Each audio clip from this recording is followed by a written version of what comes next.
Claire Bennett didn't walk. She came off that porch like a woman breaking out of a building on fire screen door cracking behind her, and she crossed the street before Ethan Carter got the second half of his sentence out of his mouth. He was still smiling that tired, joking smile. He was still saying, "You should follow me," and she was already throwing a duffel bag into the bed of his truck. "Okay," she said. Ethan's hands went cold on the tailgate, because it was a joke, and because she wasn't laughing.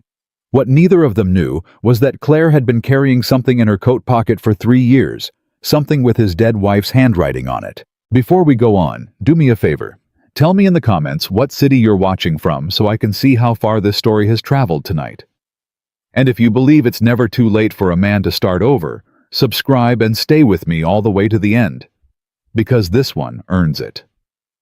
The truck was a 1998 Ford F-150, the color of a rusted nickel, and it had been in the Carter family longer than the daughter now sitting on the tailgate swinging her sneakers. "Dad?" "Yeah, Maddie. You said 7. I said around 7. It's 8:40. Ethan Carter set down a cooler that weighed more than it had any right to weigh, and looked at his 8-year-old who was holding his own wristwatch up like evidence in a courtroom. "Where'd you get that?" "Off the counter, so I could prove it." "You're a hard woman, Maddie Carter." "That's what Grandma says about me." He laughed one short breath through his nose, the kind of laugh a man gets used to when it's the only kind he's got time for. Then he went back to the tent poles. 3 years. That's how long it had been since he'd taken his daughter anywhere that wasn't a doctor's office, a school parking lot, or the hardware store on Route 9. 3 years since Sarah. And the last 2 of those years, every single Saturday had belonged to Carter. Repair his shop, his name on the sign, his hands under somebody else's furnace or somebody else's kitchen sink. Because that's what kept the lights on in a house with 1 paycheck and 2 mouths. But this weekend the shop was closed. He'd hung the sign himself on Friday night. Back Monday. He'd stood there looking at it for a full minute like it might catch fire. "Dad?" "What?" "Are you nervous?" He stopped. "Why would I be nervous?" "Because you keep counting the flashlights." Ethan looked down. There were 4 flashlights in his hand. He'd counted them, put them in the box, taken them out, and counted them again. "I'm being thorough. You're being nervous. Get in the truck, kid." "There's nothing in the truck yet." "Then get near the truck." Across the street, a screen door opened. Claire Bennett came out onto her porch with a mug in her hand and stood there the way she stood everywhere, straight, composed, entirely still, like a woman waiting to be told where she was needed next. 45 years old. Divorced 4 years. She kept the neatest lawn on Chestnut Row and the quietest house, and in 4 years of living directly across from Ethan Carter, they had exchanged maybe 40 sentences, total 30 of which were about trash pickup. She lifted the mug an inch. A greeting. Ethan lifted a tent pole, also a greeting. That should have been the whole conversation. That had been the whole conversation for 4 years. Maddie waved at her with both arms like she was flagging down a plane. "Maddie." "What?" She waved first. She lifted a cup.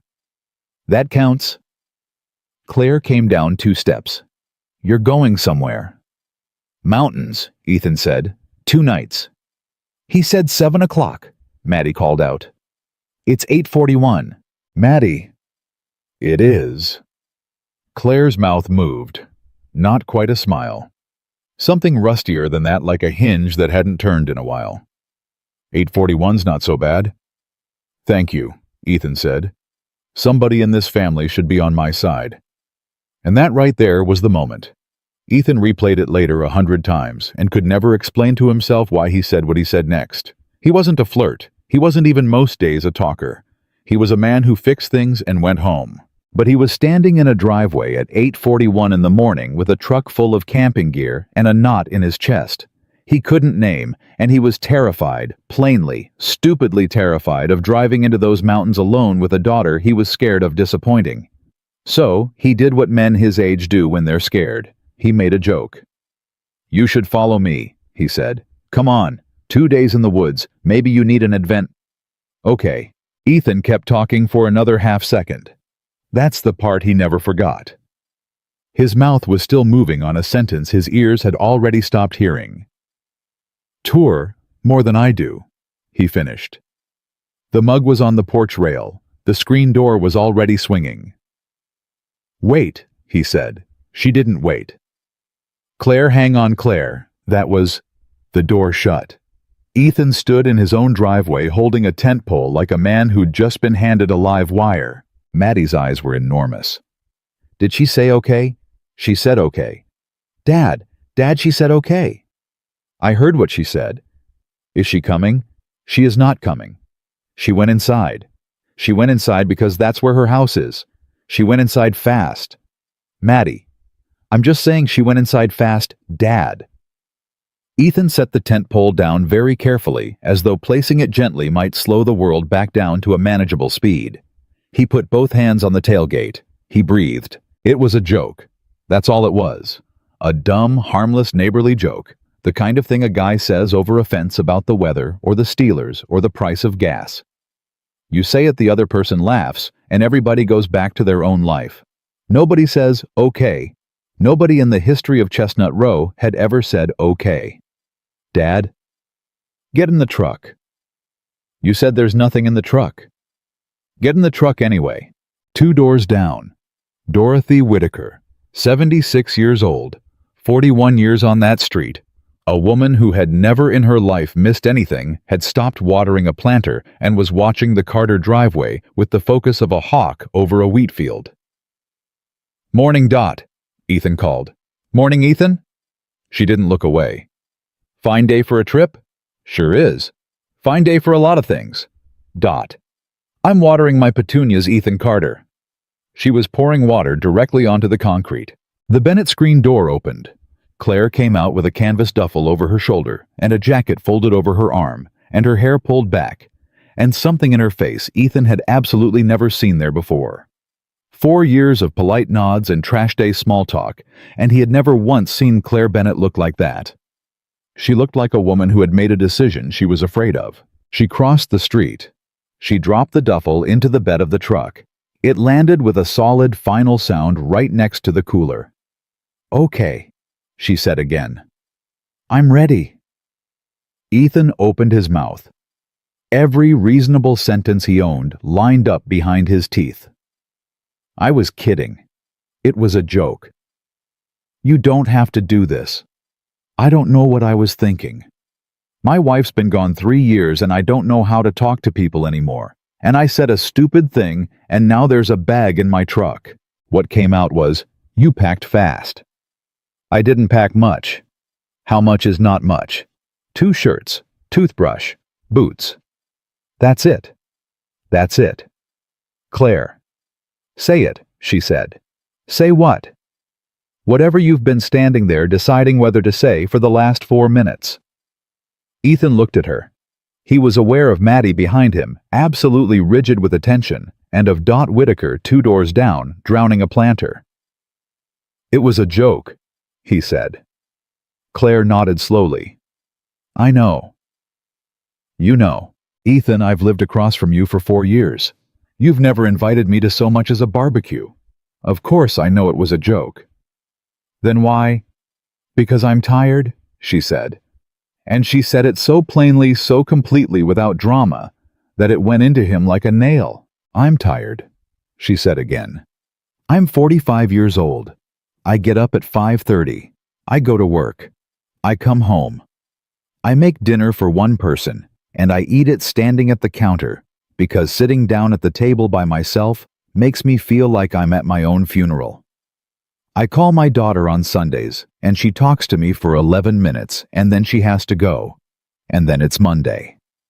She adjusted the strap on her shoulder. You stood there in your driveway and said the word adventure out loud to me. Do you know how long it's been since somebody said that word to me, not on a commercial? To me. Ethan didn't answer. So I said okay, Claire finished. And if you want to take it back, take it back. I'll carry my bag across the street and we'll go back to waving at each other on Tuesdays, and neither of us will ever mention it again. But you have to actually say the words Ethan, because I already got as far as the truck. The whole street was quiet. Ethan Carter had rebuilt engines. He had crawled under houses full of black mold. He had stood at a hospital bedside for 9 straight days, and then stood at a graveside holding a 5-year-old's hand, and he had made himself into the kind of man who could handle anything as long as he handled it alone. And he could not for the life of him produce 3 words to send this woman back across the street. "There's no room in the cab," he said. Claire's eyebrows went up. "That's your objection? It's a bench seat. It's me and it's Maddie, and there's the toolbox on the floor." "I'll sit in the middle," Maddie said. Both adults turned. Maddie Carter was standing with her arms crossed, wearing a purple jacket, absolutely unbothered. "I'll sit in the middle," she said again. "She can have the window. I don't care about the window." "Maddie, Dad, you've been saying we're going on this trip since April." Her voice cracked a little, and that crack went through Ethan worse than anything Claire had said. "And every time something happens, Mr. Doyle calls or the shop calls or somebody's water heater, and you say next weekend, and then it's the next weekend." She looked up at him. "So can we please just go?" Nobody moved. Then Dot Whitaker's voice came sailing across 2 lawns. "The child's right, Ethan. Dot, this is a private conversation.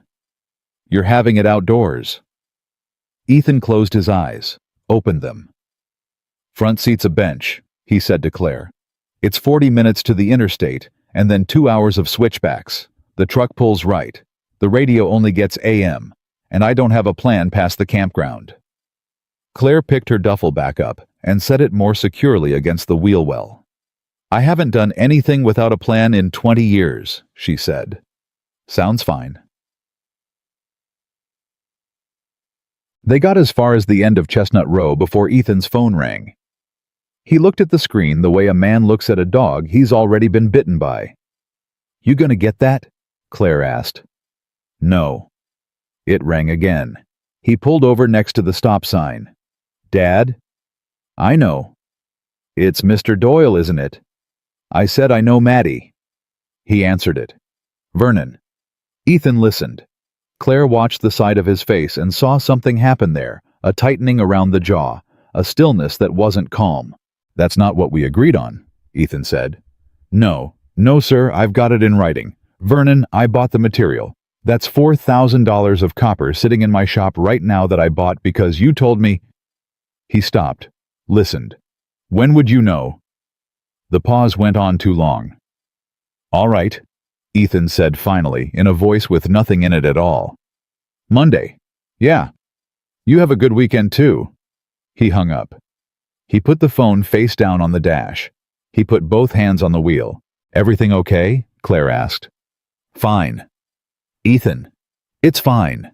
Maddie from the middle seat quietly, "Are we still going?" And that was the question that nearly broke him more than Vernon Doyle, more than $4,000 of copper, more than 3 years of Saturdays. His daughter had learned to ask, "Are we still going the way other kids learn the alphabet?" Automatically. Braced for the answer.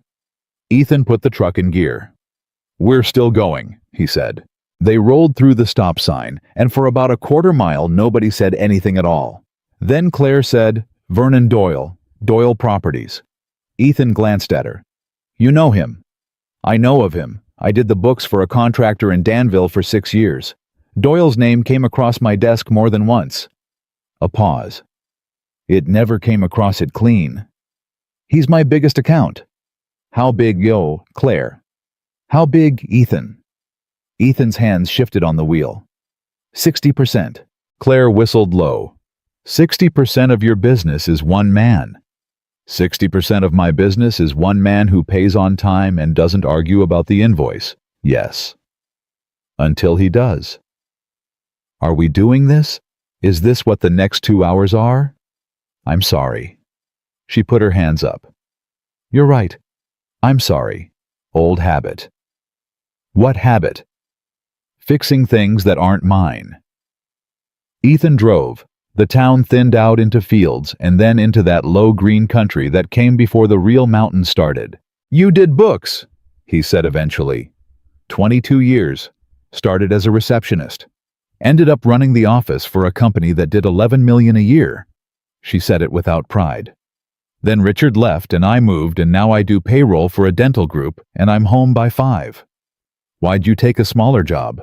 Because I didn't want to think anymore. She looked out the window. Thinking got me a marriage where I did all of it. All of it, Ethan.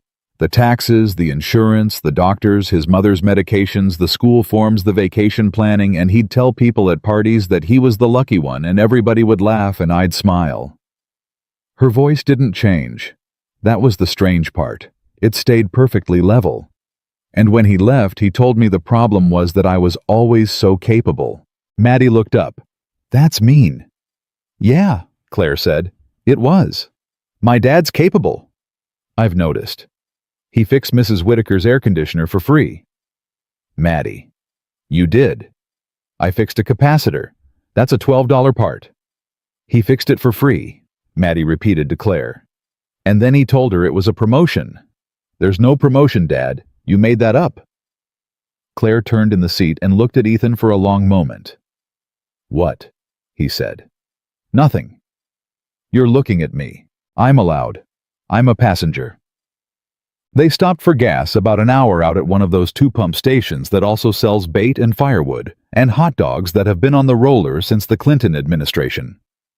Maddie went in for a slushie. Ethan pumped.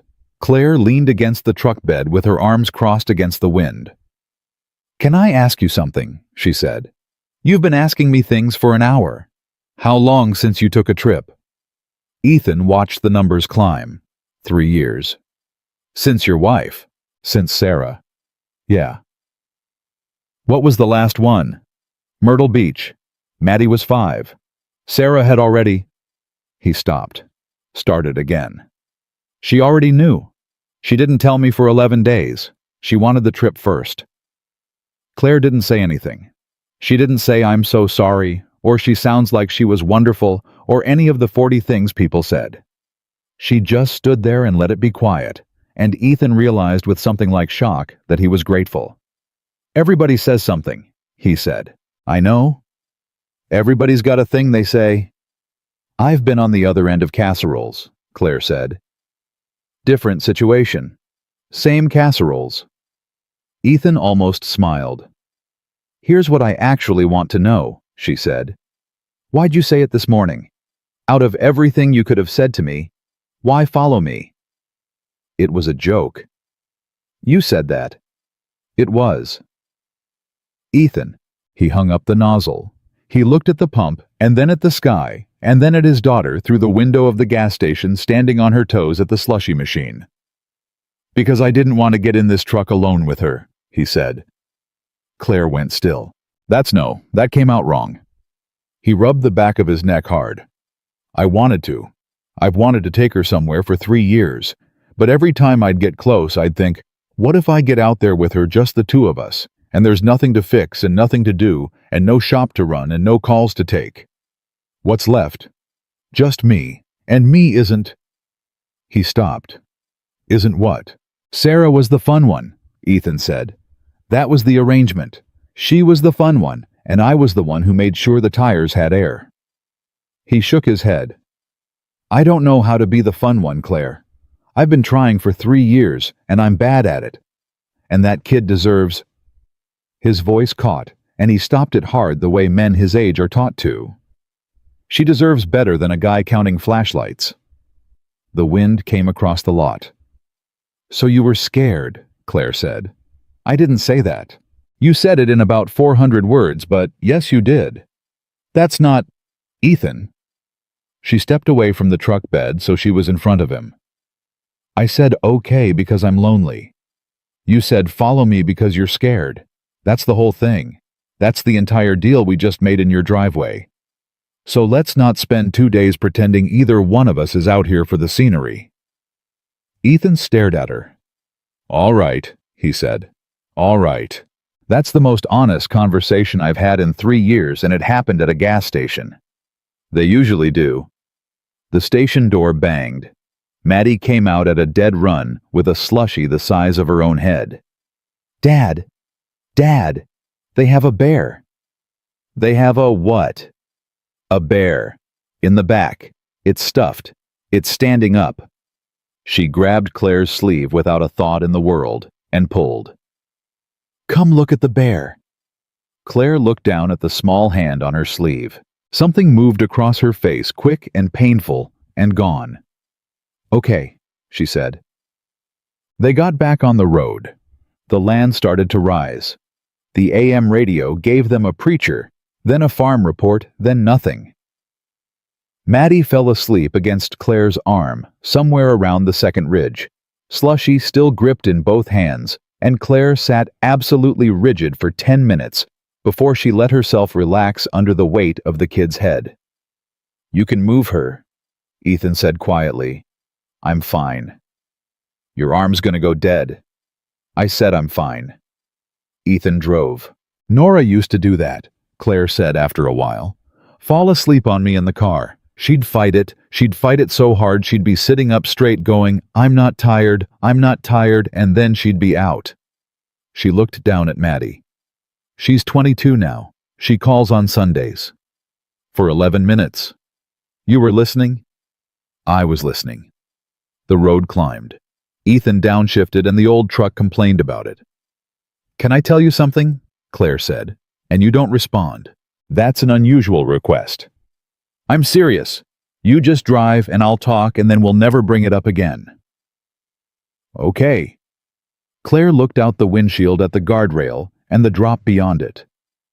When Sarah got sick, she said, I brought over a lasagna. You probably don't remember. There were about 900 lasagnas. Ethan's hands didn't move on the wheel. You'd said not to come to the house.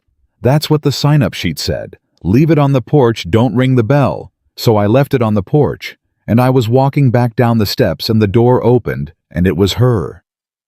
Ethan's jaw set. She was in a robe, Claire said.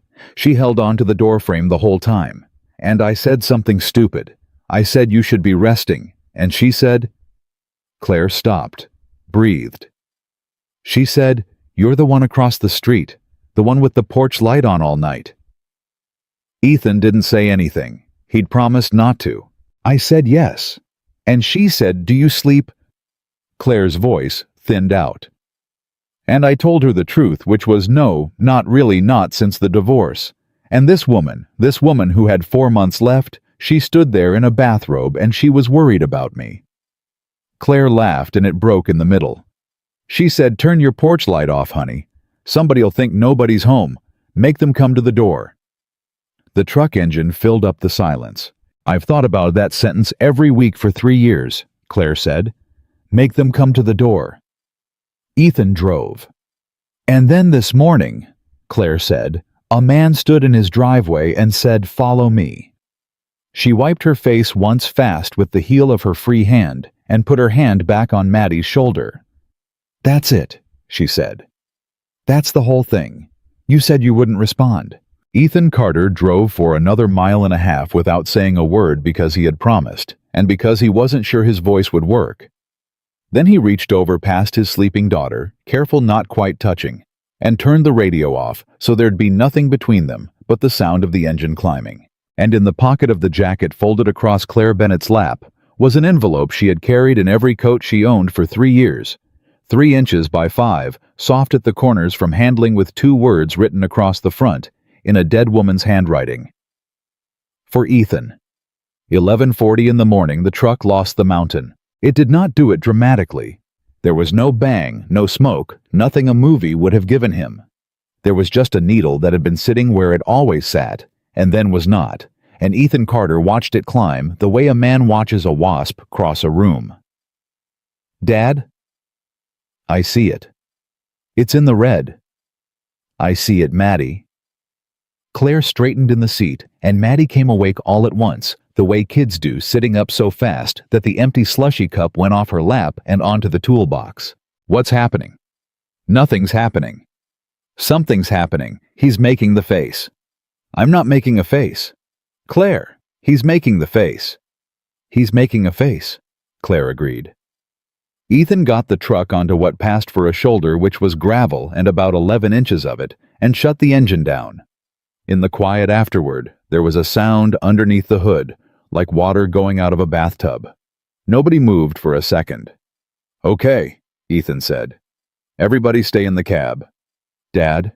"Stay in the cab, Maddie." He got out. He was gone maybe 90 seconds. When he came back, he was wiping his hands on his jeans, and there was something careful in his face that Claire had already learned to read, and it had only been 4 hours. "Upper radiator hose," he said. "It's split." "Can you fix it?" "I can fix it." "Then why do you look like that?" Ethan glanced at his daughter, then back at Claire. "Because I need a hose." "You don't have one." "I have a truck full of camping gear, Claire. I have 4 flashlights." Claire opened her door. "You don't have to get out. I've been sitting for 2 hours and my arm is asleep from your child." She got out anyway. She walked around the front, and then she said in a completely different voice, "How far to the nearest anything?" 11 miles back, maybe 15 up." "And your phone?" Ethan already had it in his hand. He held it up, turned in a slow circle, and let his arm drop. "Nothing," he said. "Nothing at all. Not one bar." And there it was, the thing he had been outrunning since the driveway. The thing he could feel coming for him the whole climb. He had put his daughter and his neighbor in a 30-year-old truck and driven them into a place with no signal and no plan because a woman had said the word tired and he hadn't been able to send her home. "This is on me," he said. "Nothing's on anybody. I'm the one who said let's go. You are also the one who is about to fix it," Claire said. "So let's skip the part where you decide this is a character flaw and go straight to the part where you tell me what you need." Ethan looked at her. "Duct tape," he said, "and a knife, and water, and a lot of luck." "How much water?" "All of it." Claire opened the cooler, took out 4 bottles, and set them on the fender in a row like she was laying out surgical instruments. By 12:15, he had the hose off, and it came apart in his hands worse than he expected. And he said a word under his breath he had not said in front of a child in 3 years. "I heard that," Maddie said from the truck. "You were supposed to be in the cab." "I am in the cab. The window's down." "Roll it up." "It's hot." "Maddie." "Can I help?" "No." "Claire's helping." "Claire is an adult." "Claire doesn't know anything about trucks." "Correct," Claire said. "I'm holding a knife and looking confident. It's 90% of every job I've ever had." And Maddie laughed.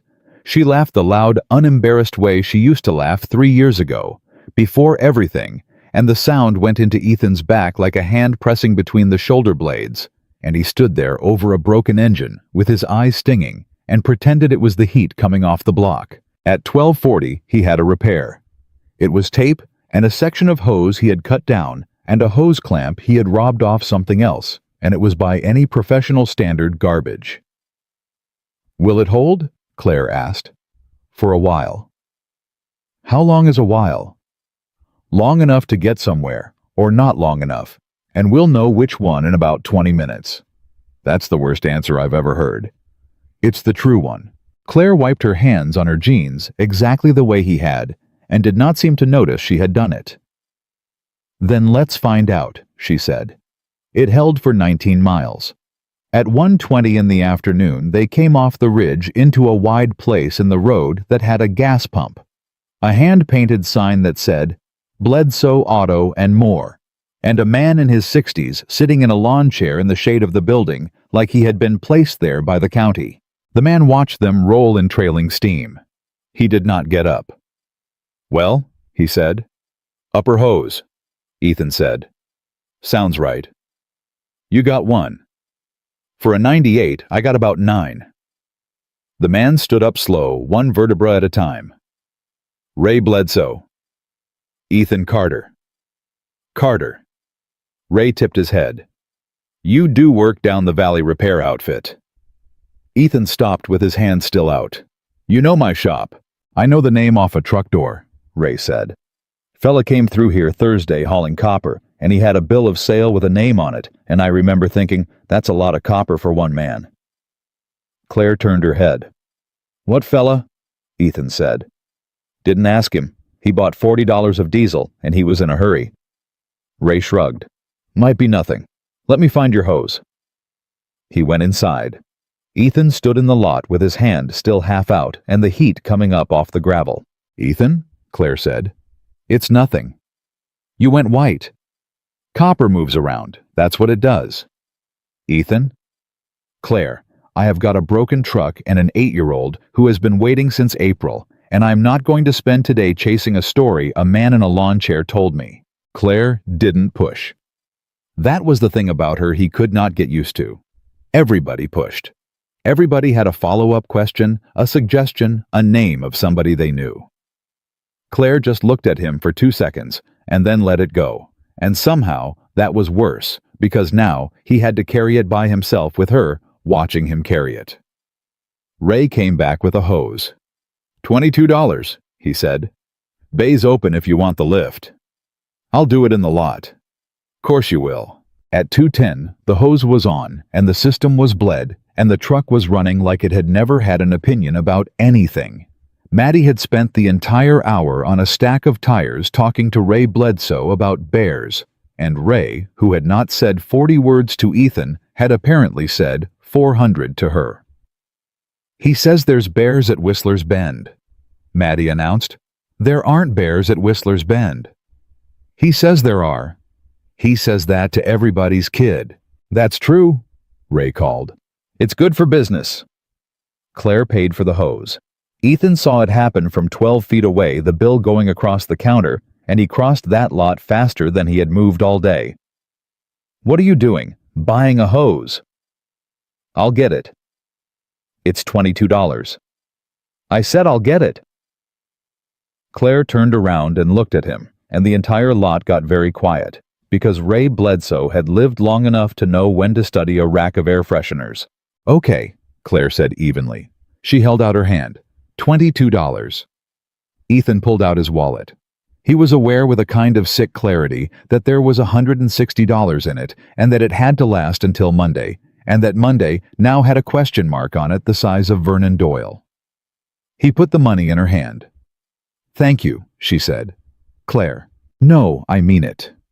She folded the bills once and put them in her pocket. "Thank you. That was important to you, and I didn't see it fast enough."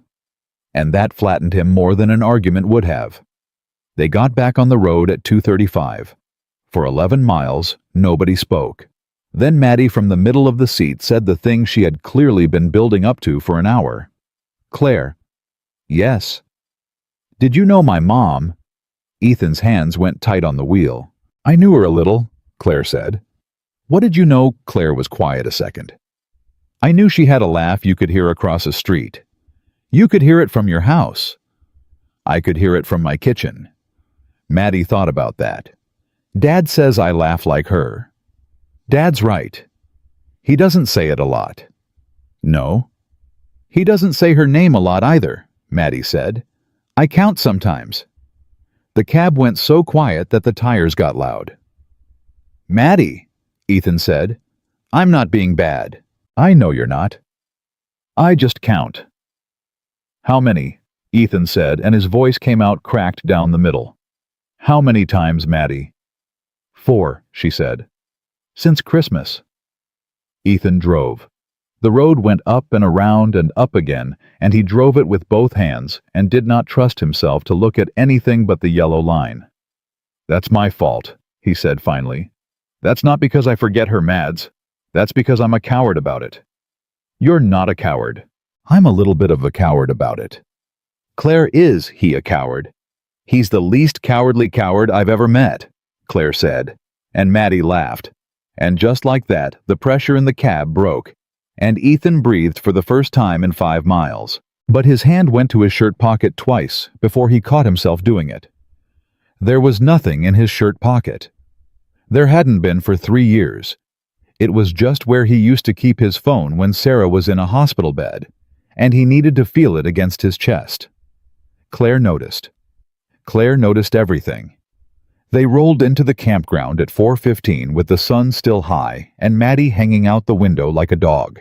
Ethan had the tent up in 11 minutes flat, which he did not comment on, but which he was extremely aware of, and Claire watched him do it and said, "You've done that before." "Couple 100 times. With her. With her." Is this the same tent? It's the same tent. Claire nodded slowly and did not ask him one more single question about it, and Ethan found himself absurdly wanting her to. At 5:30, he got the fire going, and Maddie was assigned to hot dogs, and Claire got out a bag of marshmallows that nobody had asked her to bring. Where did those come from? My kitchen. You packed 2 shirts, a toothbrush, boots, and marshmallows. I packed 2 shirts, a toothbrush, boots, and marshmallows, Claire said. You said you didn't pack much. I lied about the marshmallows. It's the only thing I've lied about today. That was not true. She knew it was not true the second it left her mouth. Her jacket was folded on the log beside her, with the envelope in the pocket, 3 inches by 5 soft at the corners, and she had told herself in the driveway that morning that she was going to hand it to him at the first quiet moment, and there had now been 9 quiet moments. At 6:40, Maddie burned a marshmallow to a black ball, held it up like a trophy, and said, "This is the best one." "That's carbon," Ethan said. "It's the best one. Give me that." "You'll eat it. I'll evaluate it." "You'll eat it." He ate it. Maddie screamed with outrage. Claire laughed so hard she had to put her plate down on the ground, and it was Ethan thought watching her the first time all day her shoulders had come down off her ears. At 7:15, Maddie fell asleep sitting up, which had never once happened at home, and Ethan carried her into the tent and came back out and sat down and didn't say anything for a long time. "She has not slept before 10 since her mother died," he said. Claire looked at the fire. "Not once," Ethan said. 3 years. I've read every book. I've done the routines. I've had 2 doctors tell me she's fine. And she lies in that room until midnight, listening for me to move around the house so she knows I'm still there." "How do you know that's what she's doing?" "Because she told me." He rubbed his face with both hands. "She told me last winter. She said I like it when you drop things." Claire's hand went to her jacket. She actually got it into the pocket. Her thumb found the corner of the envelope. "Ethan." "Yeah." And his phone rang. Both of them jumped. It rang loud and wrong out there, 2 bars of signal from a tower somewhere down the valley, and Ethan had it in his hand before he had decided to pick it up. "It's Danny," he said. "My guy at the shop. On a Saturday night." Ethan answered. "Dan." Claire watched him listen. She watched him stand up, which he did, without seeming to know he had done it. She watched him take 4 steps away from the fire and stop. "Say that again," Ethan said. Silence. "Who signed for it?" Silence. "Danny, who signed for it?" Then Ethan said very quietly, "I didn't authorize that." Claire got up. "No, listen to me. Listen, that copper is mine. I bought it on my card. I have the invoice, I have the Doyle order in writing, and nobody comes into my shop on a Saturday with a truck and takes $4,000 of material because a man said it was fine." He listened. "Then why did you let them—" Whatever Danny said next, Ethan closed his eyes for it. "No," he said. "No, that's on him, not you. You're 23 years old. Dan and Vernon Doyle has been doing this since before you were born. Go home." He hung up. He stood with his back to the fire for a good 10 seconds. "Ethan?" He took the copper. Doyle took the copper. "Doyle sent a truck and 2 men and a piece of paper and told my kid at the shop it was a transfer of materials under the contract." Ethan turned around, and his face was the wrong color even in firelight. "There is no transfer clause. There is no transfer. He canceled the job Friday and Saturday he came and took the material I bought for it." "That's theft." "That's a lawyer," Ethan said. "That's what that is. That's a man who has 6 lawyers and knows I have none. You have an invoice. I have an invoice and $1,100 in the business account and a hearing date 8 months from now. Claire, that's what I have. Sit down." "I don't want to sit down." "Ethan, your daughter is 40 feet away in a tent." He stopped. He sat down. For a full minute the only sound was the fire. $1,100, Claire repeated. "Don't." "I'm not doing anything. I'm doing arithmetic." Please don't do arithmetic about my life. Then tell me to stop and I'll stop. Ethan didn't tell her to stop. So Claire said in a flat, careful 22 years of bookkeeping voice, 60% of your revenue was one client. That client has now canceled and seized your material. You have $1,100 in operating cash, a payroll on the 15th for at least one employee, and a mortgage on a house with one income and one child. And you are 2 hours up a mountain. You want to hear the good part? There's a good part. I closed the shop for the weekend, Ethan said. Friday night, I hung the sign myself. If I had been there today, they don't get past the door. And that was the sentence that broke him, not the money. Claire saw it happen. She saw a man do the arithmetic she had just done and arrive at the only conclusion he was ever going to allow himself, which was that he had taken 2 days for his daughter, and it had cost him everything. No, she said. Claire. No, I'm not letting you do that. You don't get to let me do anything. I have sat across a desk from 400 men who did exactly what you are about to do, Claire said. And every one of them told the same story afterward. They said I took my eye off it. I got soft. I should have been there. And it was never true, Ethan, not once, because a man like Vernon Doyle does not wait for you to leave. He waits for you to be worth taking from. Ethan stared into the fire. He would have done it Monday, Claire said. He'd have done it with you standing right there, and you'd have had a fist fight in your own parking lot in front of your kid. Maybe I should have. Maybe. He looked up surprised. What? Claire said. You expected me to say no. Little bit? I'm not a saint. I've wanted to hit a man in a parking lot. She picked up a stick and turned it over in her hands. 1999. Different story. Ethan laughed. It came out of him rough and unwilling, and it surprised them both. At 9:10, the fire went down to coals, and they sat with it. Ask me your question, Claire said. You've had it for 4 hours. What question? The one about Ray Bledsoe and the copper on Thursday. Ethan was quiet. Thursday, he said. The man saw a truck full of copper on Thursday. Yes. Doyle canceled Friday morning. Yes. He canceled the day after somebody was already hauling. That's what it sounds like. Ethan sat forward with his elbows on his knees. Then it wasn't a cancellation, he said slowly. He'd already given the job away. He gave it to somebody else, and then he called me. That's what I'd assume. Who takes a job that size at a week's notice? Somebody who knew it was coming, Claire said. And Ethan Carter sat up straight. Say that again. Somebody who knew it was coming. Somebody who had crews idle and could staff it in 3 days. In a valley that size, there might be 2 outfits that can do that. She shrugged one shoulder. I could find out. How? I'd make 3 phone calls. To who?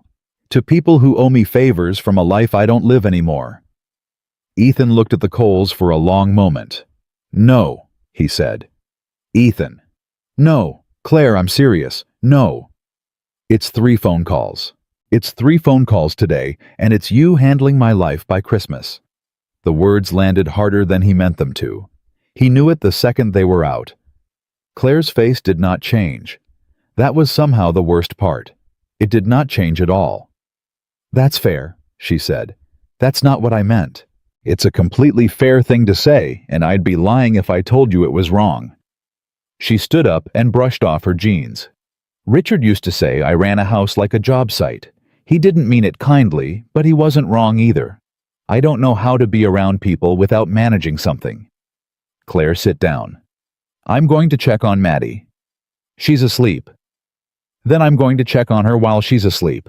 She walked off toward the tent, and Ethan sat there with his jaw tight and thought clearly and specifically that he had just taken the one person who had made his daughter laugh today and put a wall up in front of her at 9:20 at night in the woods. She came back at 9:35. She sat down. She did not bring it up again. She said, "She's got both fists over her head. Nora slept like that." And Ethan said, "I'm sorry." "You don't have to be." "I am, though." "Okay. That's it. Okay." Ethan, I've been apologized to by a professional, Claire said. Richard apologized beautifully.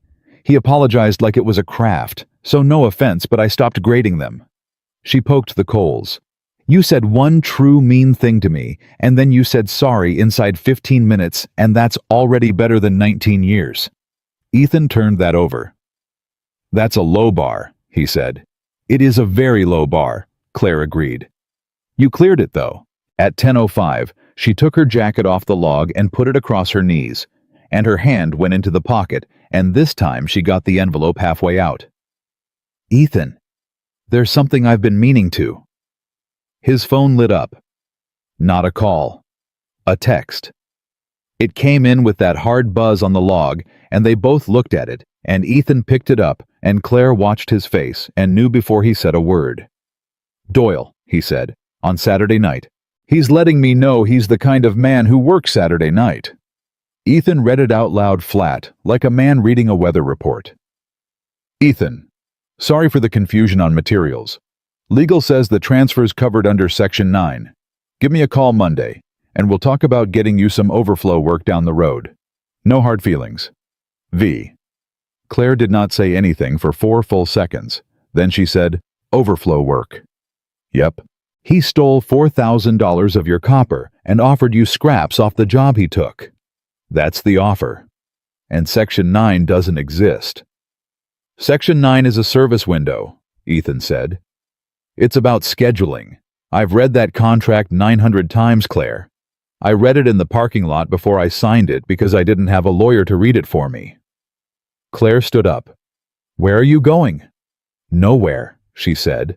I stand up when I'm angry. It's a whole thing. You're angry. I am so angry I could chew through this log. And Ethan Carter, who had spent 3 years being handled gently by an entire town, who had been brought casseroles and prayer cards and sympathetic looks in the checkout line, sat by a dying fire and watched a woman he had known for 4 years and one day get furious on his behalf, and something in his chest that had been welded shut since a hospital in March gave about 1/4 of an inch. Claire, what? Sit down. She sat down. I'm going to tell you something, Ethan said, and I need you to let me get all the way through it. Okay? I can't take your help. I know. No, you don't, because you think it's pride. He shook his head. It's not pride. When Sarah got sick, this whole street helped. Every day for 11 months. Food rides, laundry, the yard. And I let them because I had to, and it kept us alive. He stopped. And then she died. And it took about 9 weeks for all of it to stop. Which is normal. Which is what happens. I'm not mad about it. But I was standing in my kitchen in June with a kid who had stopped talking, and there was nobody in that house, and I had forgotten how to do any of it by myself because for 11 months I hadn't had to. His voice went down. It took me a year to learn how to be alone. A year, Claire. I'm not doing that twice. Claire sat with that. So the deal is, she said, you don't take help, so you never have to survive losing it. Yeah. That's not a deal. That's a trap with a lid on it. Probably? Definitely. Well, Ethan said it's mine. At 11:20, they let the fire go out and said goodnight, and Claire took the second tent, and Ethan lay down beside his daughter and listened to her breathe, and for the first time in 3 years, his own hands were shaking so hard he had to fold them across his chest to stop it. At 11:52, he heard a voice. He came up out of the tent barefoot and stopped because Claire was standing 40 feet down the access road, holding her phone up over her head, hunting for the one bar that came and went, and she was talking. Nope. No, I know what time it is. I know exactly what time it is, and I would not be calling you at midnight if it weren't. A pause. Doyle Properties. The Valley job. Another pause. Then find out who staffed it. Bill, listen to me. I have never once asked you for anything in 11 years, and I am asking you for this. Ethan stood on the cold ground and did not move. His name is Carter, Claire said. Ethan Carter, and then quieter, and this was the part that put a crack straight through him. Because he won't ask Bill. That's why I'm asking. Ethan turned around before she could see him. He got 2 steps toward the tent, and that was when the flashlight beam came up off the ground behind him, and Maddie's voice said in the small, careful way children use when they already know they are holding something they should not be holding. Dad. He turned. His daughter was standing in the tent flap in her socks, with Claire's jacket dragged half off the log behind her, and in her other hand was an envelope 3 inches by 5 soft at the corners. Dad. Maddie said, "Why does Claire have a letter with Mommy's writing on it?" 11:52 at night, and nobody moved. Ethan looked at the envelope in his daughter's hand and felt the ground go out from under him in a way that had nothing to do with the mountain. Maddie, give me that. Is it Mommy's writing? Give it to me, please. Dad, is it Mommy's writing? Yes, he said. It's her writing. Behind him down the access road, he heard Claire say into the phone, "Bill, I have to go." And then he heard her running, and he had never once in 4 years heard Claire Bennett run. She came up out of the dark with her phone still lit in her hand and stopped 10 feet short when she saw what the little girl was holding. "Oh," she said, "just that. Oh." "Maddie," Ethan said, "go in the tent." "No." "Maddie, you always say go in the tent and then you talk about the thing. And then you tell me a smaller version." Her chin was going. "I found it. It's got Mommy's name writing on it. I get to stay." Ethan opened his mouth and shut it again because she was right, and because he had never in his life been able to argue with his daughter when she was right. He turned to Claire. "How long?" he said. "Ethan, how long have you had that in your pocket?" Claire didn't lie. He would think about that later for weeks. She could have made it soft. She could have said something about finding it recently, about not knowing what it was. 3 years, she said, and 4 months. The number went through him like a spike. 3 years. Yes. You have been standing on your porch waving at me across the street for 3 years with a letter from my wife in your coat. Yes. Say something else. There isn't anything else that isn't an excuse. Then give me the excuse, Ethan said, and his voice cracked so loud it startled all 3 of them. Give me the excuse, Claire, because right now I am standing in the woods at midnight, and my kid is holding a piece of paper that my wife touched, and I would very much like to hear the excuse. Maddie started to cry. That stopped him. That stopped him cold. He got down on one knee in the dirt in front of her and put both hands on her arms. Hey, Maddie, look at me. This is not your fault. You're yelling. I know, I'm sorry. That's a grown-up thing and it came out at the wrong volume. Are you mad at Claire? Ethan breathed out. Yes, he said. Because she had a letter. Because she had it for a long time. Maddie wiped her face with the back of her wrist and held the envelope out toward him, both hands careful the way you hand somebody something breakable. Then read it, she said. And Ethan Carter, who had rebuilt engines and buried a wife and raised a child by himself for 3 years, looked at 3 inches by 5 inches of paper and could not make his hand come up off his knee. 12:01 in the morning. Not tonight, he said. Dad. Not tonight, Mads. But it's from her. I know who it's from. He took it. He put it in his shirt pocket, the pocket that had been empty for 3 years, and pressed his hand flat over it. And I'll read it. I promise you I will read it. Just not standing up in the dark. Maddie looked at Claire. Claire, to her credit, did not say a word. Go on, Ethan said. Sleeping bag. I'll be right there. You'll be right there. I'll be right there. Say it the whole way. I will be right there, Maddie Carter, in about 10 minutes, and I will drop something so you know. She almost smiled. She went. The tent zipper went up, and then it was just the 2 of them, and the coals with nothing left in them. Say it, Claire said. Don't do that. Do what? Don't do the thing where you make it easy for me to hit you. I'm not making anything easy, Claire said. I'm 45 years old, and I have been carrying this since March of that year, and I would rather you say it out loud tonight than carry it around behind your teeth for the next 11 miles. Fine. Ethan's hands went to his hips, and then off again, like they didn't have anywhere to be. You stole 3 years from me. Claire took that standing up. That's fair, she said. Is it because I keep waiting for you to tell me it isn't? I've had 3 years to decide whether it's fair, she said. It's fair. Then why? Because she told me not to. 12:09. Ethan went very still. What did you say? She gave me a condition, Claire said. Sarah did. That day on the porch, the day of the lasagna, she came out, and she had this envelope in the pocket of her robe, like she'd been carrying it around the house, waiting for somebody to walk up those steps. Claire's voice was steady, and her hands were not. She said, I want you to hold this for me. And I said, ma'am, I'm the neighbor, I'm nobody, give it to your sister. And she said, my sister will give it to him at the funeral. Ethan made a sound. He didn't mean to. She said, if he gets it at the funeral, he'll read it in the worst week of his life, and then he'll put it in a drawer, and he will never let it change one single thing. Claire looked straight at him.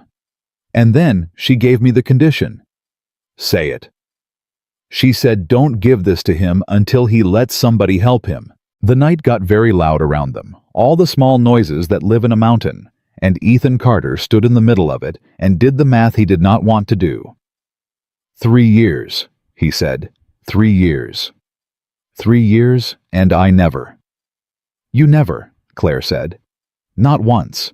Ethan, you fixed Dot Whitaker's air conditioner and called it a promotion, so she wouldn't have to accept a gift, Claire said. You shoveled my walk twice in February, and both times you did it at 5:30 in the morning, so you wouldn't have to be thanked. I know because I was awake. I'm always awake. Ethan turned away from her. He put both hands on the back of his neck and stood like that. So you were waiting. I was waiting. For me to break. No, Claire said sharply. Not to break. To open a door. There is a difference, and I need you to hear it. 3 years is a long time to wait on a door. Yes, she said. It is. And that is the part I got wrong. And I want to say it clearly because I have practiced it in my kitchen more times than I want to admit. She took a breath. I should have handed it to you in year 1. I told myself I was honoring a dying woman's wishes, and for about 6 months that was even true. And then it stopped being true. What was it after that? After that it was mine, Claire said. Ethan turned around. Say that again. It was mine. Her jaw was tight. It was the only thing in my life that mattered. Do you understand what I'm telling you? I got divorced. I moved into a house where nothing happens. My daughter calls for 11 minutes on Sundays. And I had one thing. I had one job in this world that a person gave me because they trusted me. And every time I thought about walking it across that street, I thought, and then what? Then I'm the neighbor again. 12:21. Neither one of them said anything for a while. That's the ugliest thing I've ever heard anybody say about themselves, Ethan said finally. I know. It's also the most honest thing anybody's said to me in 3 years. That's a low bar too, Claire said. It's the same bar. You keep clearing it. Claire sat down on the log because her legs had apparently decided the conversation was over. I was going to give it to you 9 times today, she said. I counted, at the gas station, at Bledsoe's, when you got the tent up in 11 minutes, when she fell asleep sitting up. She pressed the heel of her hand against her eye. And every single time I opened my mouth, your phone rang, or she laughed, or you said something that made me think, not yet, not tonight. Let him have one good day first. That's not your call. I know it isn't. That's the whole problem, Claire. That's the exact thing. You decide when people are ready. And Claire Bennett looked up at him with her face completely undefended and said, Yes, I do. I've done it my entire life and it cost me a marriage, and it might have just cost me this, whatever this is, 1 day old and already on fire. Ethan sat down across from her. I don't know what to do with you, he said. That makes 2 of us. I'm not going to be okay about this tomorrow. I wouldn't respect you if you were. 12:40. He went into the tent. He dropped a flashlight on purpose. He heard his daughter exhale and settle, and he lay on his back with his hand flat over his shirt pocket for 4 hours and did not sleep for 1 minute of them. At 4:50 in the morning, he was sitting outside with the envelope in his hands, turning it over, running his thumb across 2 words. He did not open it. At 5:10, Claire came out with 2 cups of instant coffee that tasted like a punishment and handed him one without a word and sat down 8 feet away. "You didn't sleep," she said. "No." "Did you read it?" "No." "No." "Okay. You're not going to ask why." "Ethan, I held it for 3 years," Claire said. "I'm the last person in America who gets to rush you." He drank the terrible coffee. "I'm scared of it," he said. "I know. I'm not scared of what's in it. I'm scared of what happens after." He turned the envelope over again. "Right now she's got one more thing to say to me. The second I open that, she's done. That's the last of her. Ever." Claire didn't answer for a long moment. "That's the truest thing you've said all trip," she said. At 6:11, her phone went off. She looked at it and stood up so fast the coffee went over her hand. "That's Bill. Bill from midnight. Bill from midnight." She was already walking toward the one bar. "Ethan, before I answer this, do you want me to answer this?" And Ethan Carter sat there with his dead wife's handwriting in his hand, and the words "don't give it to him" until he lets somebody help him going around in his skull like a wheel. "Answer it," he said. Claire answered it. He watched her stand out there in the gray with her back to him. He watched her switch shoulders. He watched her go completely rigid, and then he watched her turn slowly around and look at him across 60 feet of nothing, and he knew. She came back at 6:19 and sat down and put the phone face down on the log. "Tell me," Ethan said. "The job went to Halstead Brothers out of Ridgeway. They mobilized Wednesday." "Wednesday?" "Wednesday morning, Ethan. 2 days before Doyle called you." "Okay. That's not the part." "Then what's the part?" Claire looked at him. "Bill says this is the 4th time," she said. Ethan set the coffee down on the ground. "Say it plain." 4 small outfits in 6 years, Claire said. "Same shape every time. Doyle signs a contract that requires the contractor to buy material up front on his own credit. He is very generous about the size of the order. He is generous about the timeline. Then he cancels, invokes a transfer clause that his lawyers wrote in a way that nobody without a lawyer will ever read, and he takes the material." She was counting on her fingers without seeming to know it. "A tile man in Danville. A framer named Reyes. An HVAC outfit out of Coleman that folded in 11 months. And one more." "Who?" "Marty Kessler," Claire said. "That name means something to you." "That name is the man I did books for," she said, "for 6 years in Danville, in the job I told you about yesterday. 11 million a year." Her voice went flat and strange. "I sat at that desk and watched a 61-year-old man lose a company his father started, and I did the arithmetic on the way down month by month, and I typed the letters that laid off 19 people. And then I quit, and I took a job doing payroll for a dental group, so I would never have to think again." Ethan stared at her. "You knew," he said. "Yesterday in the truck, when I said Doyle's name. I knew a feeling. I didn't know a pattern. You said his name never came across your desk clean. And you told me not to do this," Claire said. "So I stopped." 6:31 in the morning. Ethan stood up. 4 times, he said.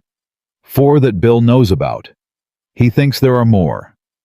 4 times means it's not a contract dispute. No. 4 times means it's a business model. Yes. Say the word, Claire. "Fraud," Claire said. "The word is fraud. 1 time is a dispute you lose. 4 times in a pattern is a thing a district attorney will actually pick up a phone about, and every one of those men thought he was the only one, and every one of them signed something at the end that said he wouldn't talk about it. They settled. They took $8,000 and a non-disclosure so they could make payroll that month." Claire's hands were shaking. "That is how it works. He doesn't beat you. He waits until you cannot afford to be right." Ethan walked 10 feet away and stood there. "Ethan, give me a second. Take it." He took about 4 of them. Then he came back and said, "We're going home. Now. Right now. It's 6:30 in the morning. Doyle's got 2 men and a truck and my copper," Ethan said, "and if that material goes onto a Halstead job site by Monday, it stops being mine and starts being a picture of a pile of copper that all 4 of us are describing from memory. I need photographs. I need the invoice. I need the delivery ticket out of Danny's clipboard, and I need it before somebody remembers to lose it." And Claire Bennett, who had spent 1 full day being told to stay in her lane, stood up and said, "Then let's go get it." 6:45. Maddie came out of the tent with her hair in every direction and looked at the 2 adults standing by a packed truck and understood the entire situation in about 1 second the way children do. "No," she said. "Maddie." No, we just got here." "I know. We slept 1 night." Her voice went up and cracked. "You said 2 nights. You said it in April, and you said it in May, and you said it yesterday in the driveway, and we got 1. Mads. Is it the shop? Yes. It's always the shop. That one landed in a place Ethan did not have any armor over. He crouched down. "Something happened at the shop that isn't fair," he said. "A man took something that belongs to us, and if I don't go today, he keeps it." "Then let him keep it." "I can't do that." "Why not?" "Because there were 3 other guys before me who let him keep it," Ethan said, "and every single one of them is out of business." Maddie's face changed. "Are we going to be out of business?" And there it was. The question he had been holding off the table for 2 years, asked at 6:50 in the morning, by an 8-year-old in mismatched socks. Ethan did not lie to her. That was the thing about him. He never had. "It's the closest we've ever been," he said. Maddie stood there. She looked at the tent. She looked at the truck. "Okay," she said, "but I get to help." "Maddie, I get to help Dad." Her jaw was exactly her mother's. "That's the deal, or I'm going to be mad at you for 11 years. Ethan looked at his daughter for a long second. "Deal," he said. They were on the road by 7:05. Nobody talked for the first 20 minutes, and then Ethan's phone came back into service at the bottom of the grade, and it went off in his hand like something alive. "Doyle," he said. "Don't answer it." "Claire?" "Ethan, do not answer that phone. You have not eaten, you have not slept, and you are about to say something you can't unsay." "He's called 4 times. Let him call 5. It rang again. Ethan pulled onto the shoulder and answered it, and Claire put her face in her hands. "Vernon." Ethan listened. Claire watched his knuckles. "No," Ethan said. "No, I got your text. Yeah, Section 9. A pause. Vernon Section 9 is a service window. It's 4 lines about scheduling, and it does not contain the word material. Another pause. "Then let me hear your lawyer say it." He listened for a long time. Something in his face began to change. "Say that again," he said. "Say the number again." Claire lifted her head. "You want to buy my shop?" Ethan said. Claire went absolutely still. "For 62. He laughed once, and there was nothing in it. $62,000 for a building and a half-acre on Route 9. Vernon the lot alone. He stopped. Uh-huh. And the copper comes off the top of that as a credit, is that right? So I'd be selling you my shop for 58 and thanking you for the 4,000 you already took out of it. 7:29 in the morning. Let me ask you something, Ethan said. Who else knows about the rezoning? Claire's head came up so fast she pulled a muscle in her neck. Because a man doesn't buy a repair shop, Vernon. A man buys 900 feet of frontage. Ethan's voice had gone very quiet, and quiet was worse. How long have you been planning to make me poor enough to sell? Whatever came back down the line took about 4 seconds. Then Ethan said, "You have a good weekend too," and hung up. He put the phone on the dash. He put both hands on the wheel. He did not move. "Ethan." "He offered me $62,000. I heard. He offered it like a favor. He had the number ready, Claire. He had it ready on a Sunday morning. Ethan's hands tightened. He didn't want my job. He never wanted my job. He wanted me broke enough to sell him the ground. Then he made a mistake, Claire said. How do you figure? Because he told you the price before you knew you were being robbed, she said. That's a man who thinks it's already over. They drove. At 8:15 they came into Cell Range proper, and Claire's phone started collecting messages like burrs. Bill sent 3 numbers, she said. For what? Reyes, the framer, and a woman named Ellen Kessler, which is Marty's daughter, and one for the HVAC man in Coleman, whose phone may not even be his anymore. She scrolled. Ethan, if we get 2 of these 4 men to sit in the same room. Stop. I'm not managing you, I'm reading a text message. Claire, stop. Why? Because I know exactly what happens next, Ethan said. I know it like I know the sound of that hose splitting. Next you make 3 calls. Then it's 6. Then you're on the phone with a lawyer for me, and then you're sitting in my kitchen with my books open, and then in about 4 months I wake up and I'm a project. That is not. And then it ends, Ethan said. The way it ends, and I have to learn how to be alone again with a kid who's gotten used to hearing your voice in the house. 8:31. Claire put her phone in her lap face down. So the answer's no, she said. The answer's no. Even though I'm right. Especially because you're right. Say that again because I want to be sure I heard it. I said especially because you're right.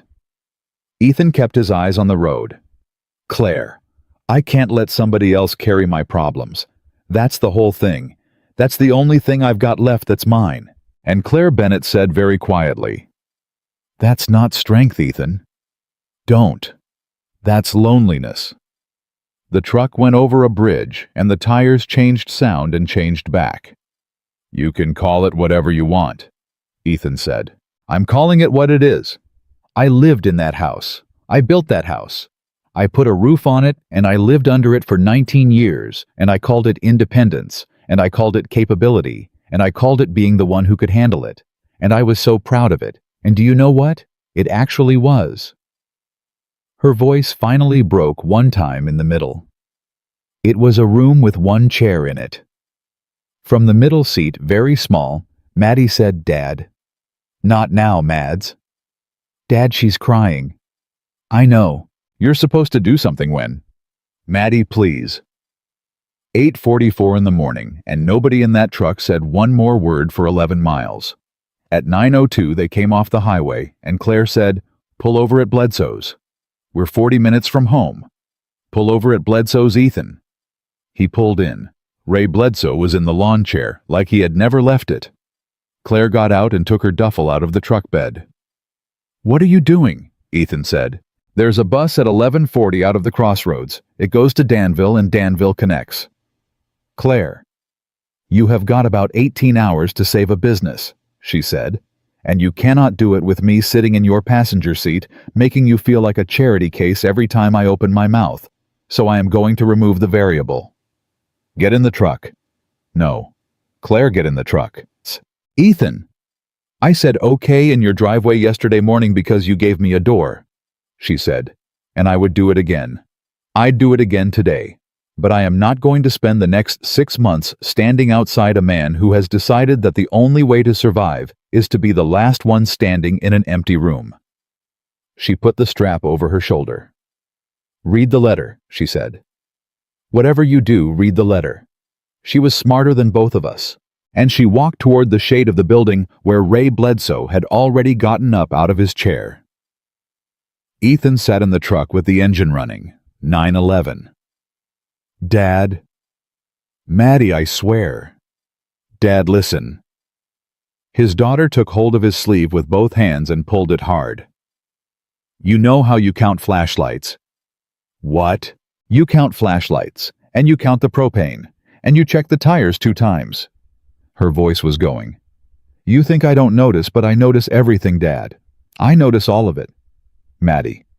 And yesterday, she said, you didn't count anything after she got in the truck. Ethan's hands came off the wheel. That's not. You didn't count one thing, Maddie said. You laughed at the gas station and you ate my burned marshmallow, and you didn't count anything, and I stayed awake to check, and you didn't get up in the night. Not one time, Dad and I fell asleep sitting up. She was full on crying now. I fell asleep sitting up. I never do that. I never ever do that. Ethan Carter sat in a gravel lot with the engine running and his 8-year-old daughter holding his sleeve and understood all at once, 3 years too late, exactly what his wife had meant. He shut the engine off.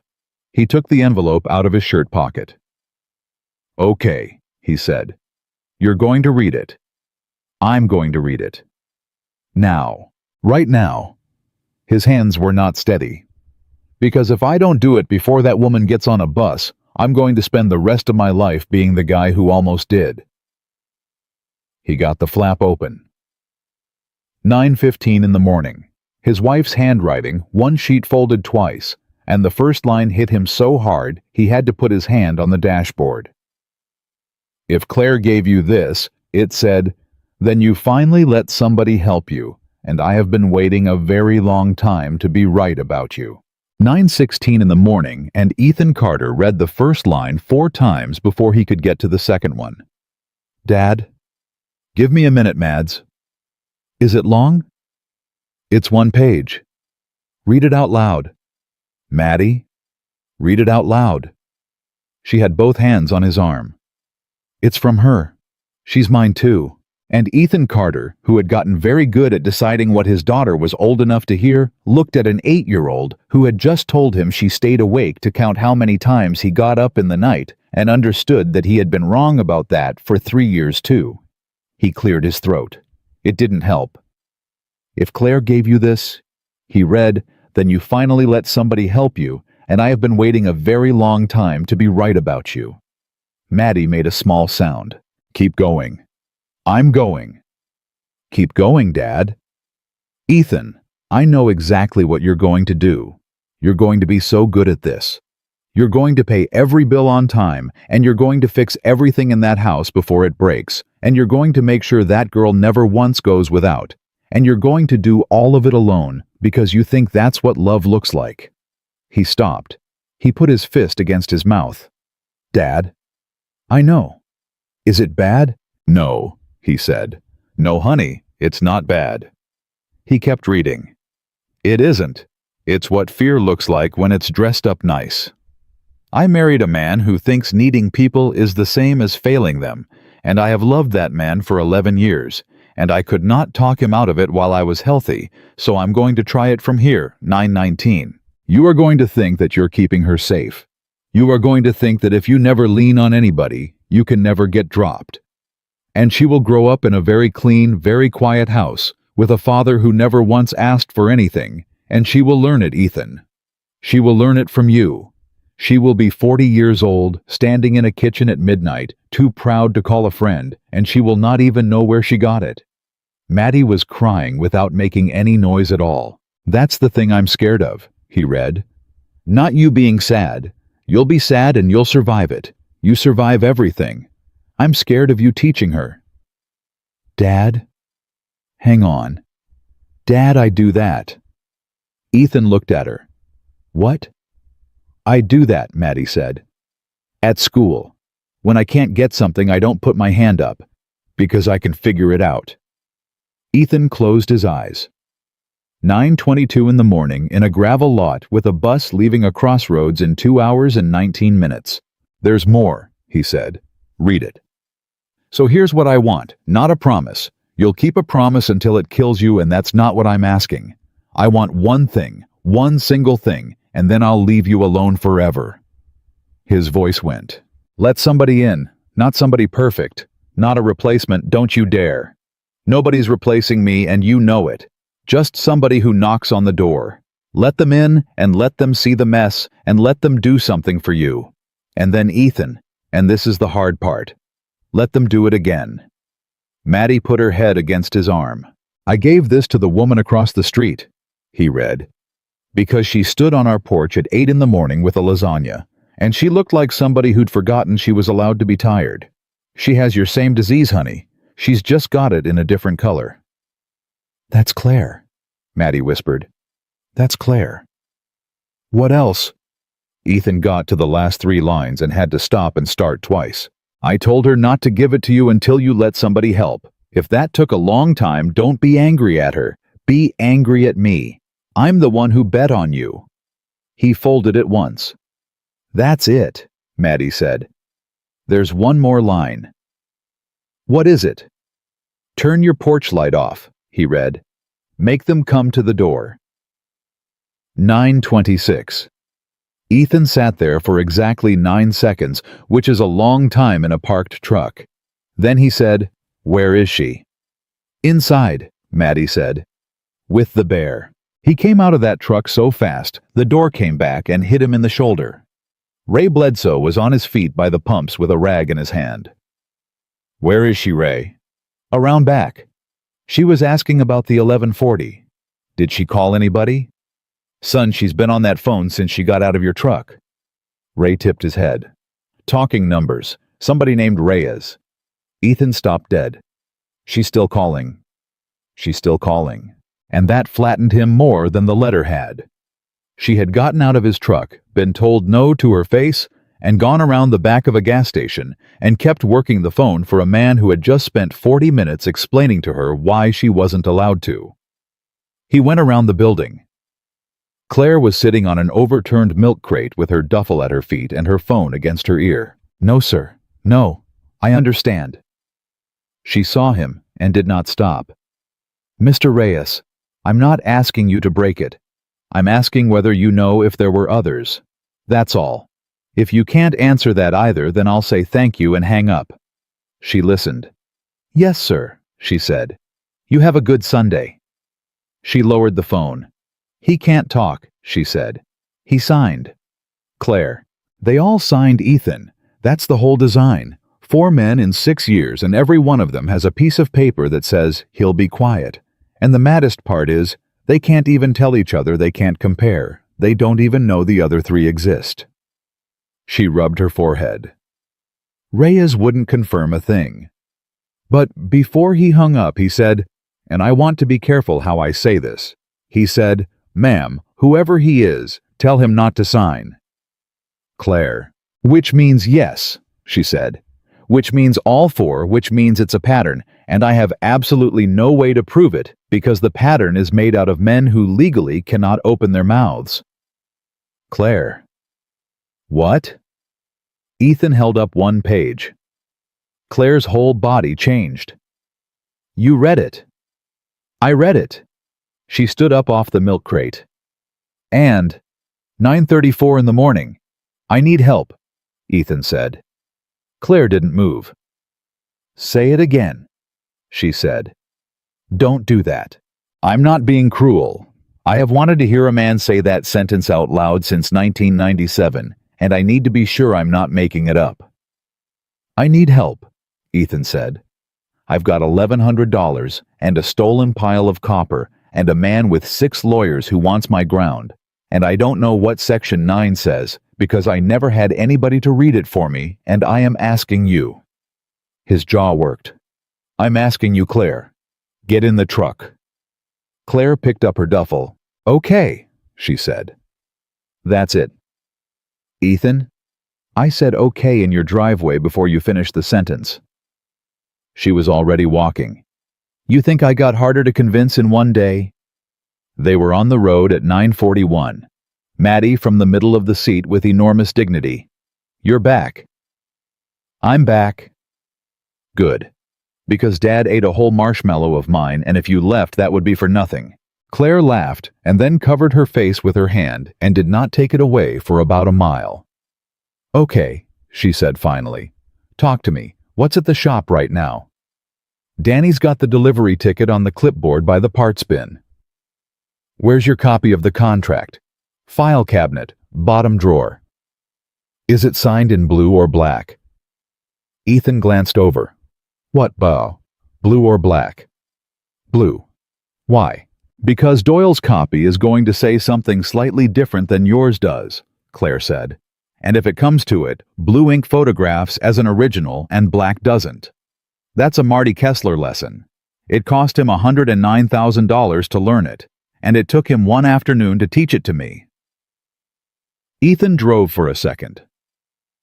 "You've been doing this the whole time," he said. "Doing what? Standing on a porch across the street with a whole life in your head that nobody in that neighborhood ever asked you about." Claire looked out the window. 4 years, she said. Dot Whitaker thinks I'm a widow. She's never asked. She just decided. 10:06 in the morning, they came down Route 9, and Ethan saw his own sign and slowed down without meaning to. There was a truck in his lot. "Ethan?" "I see it." "That's not Danny's." "That's not Danny's." 10:08, and Ethan Carter pulled his F-150 across the mouth of his own driveway at an angle that made it very difficult for anything to leave. "Stay here," he said. "Both of you." "Dad?" "Maddie, I mean it. Windows up." "You said I get to help." "You get to help," Ethan said, "by being in this truck so that when I walk over there, I'm not a man worrying about where his kid is. That's the help. That's the actual job." Maddie thought about it. "Fine," she said.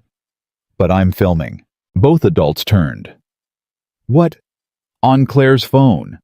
She held her hand out. "You said you need pictures. You said it in the mountains. You said if the copper goes on a truck, it stops being ours and starts being a picture." Claire put her phone in the little girl's hand without 1 second of hesitation. "Hold it low," Claire said. "Against the dash. Don't wave it around." "Claire." "She's right, Ethan." "She's 8. "She's right at 8, Claire said. "Go, 10:11. Ethan walked across his own lot toward 2 men in his own bay. "Help you?" The bigger one turned around. He had a clipboard, which was somehow the worst part. "Carter. That's my name on the sign. We're picking up the balance of materials under." "Section 9, Ethan said. "Yes, sir." "Read it to me." The man blinked. "Sir, you've got a clipboard. Read me Section 9. "I don't have the." "You don't have the contract," Ethan said.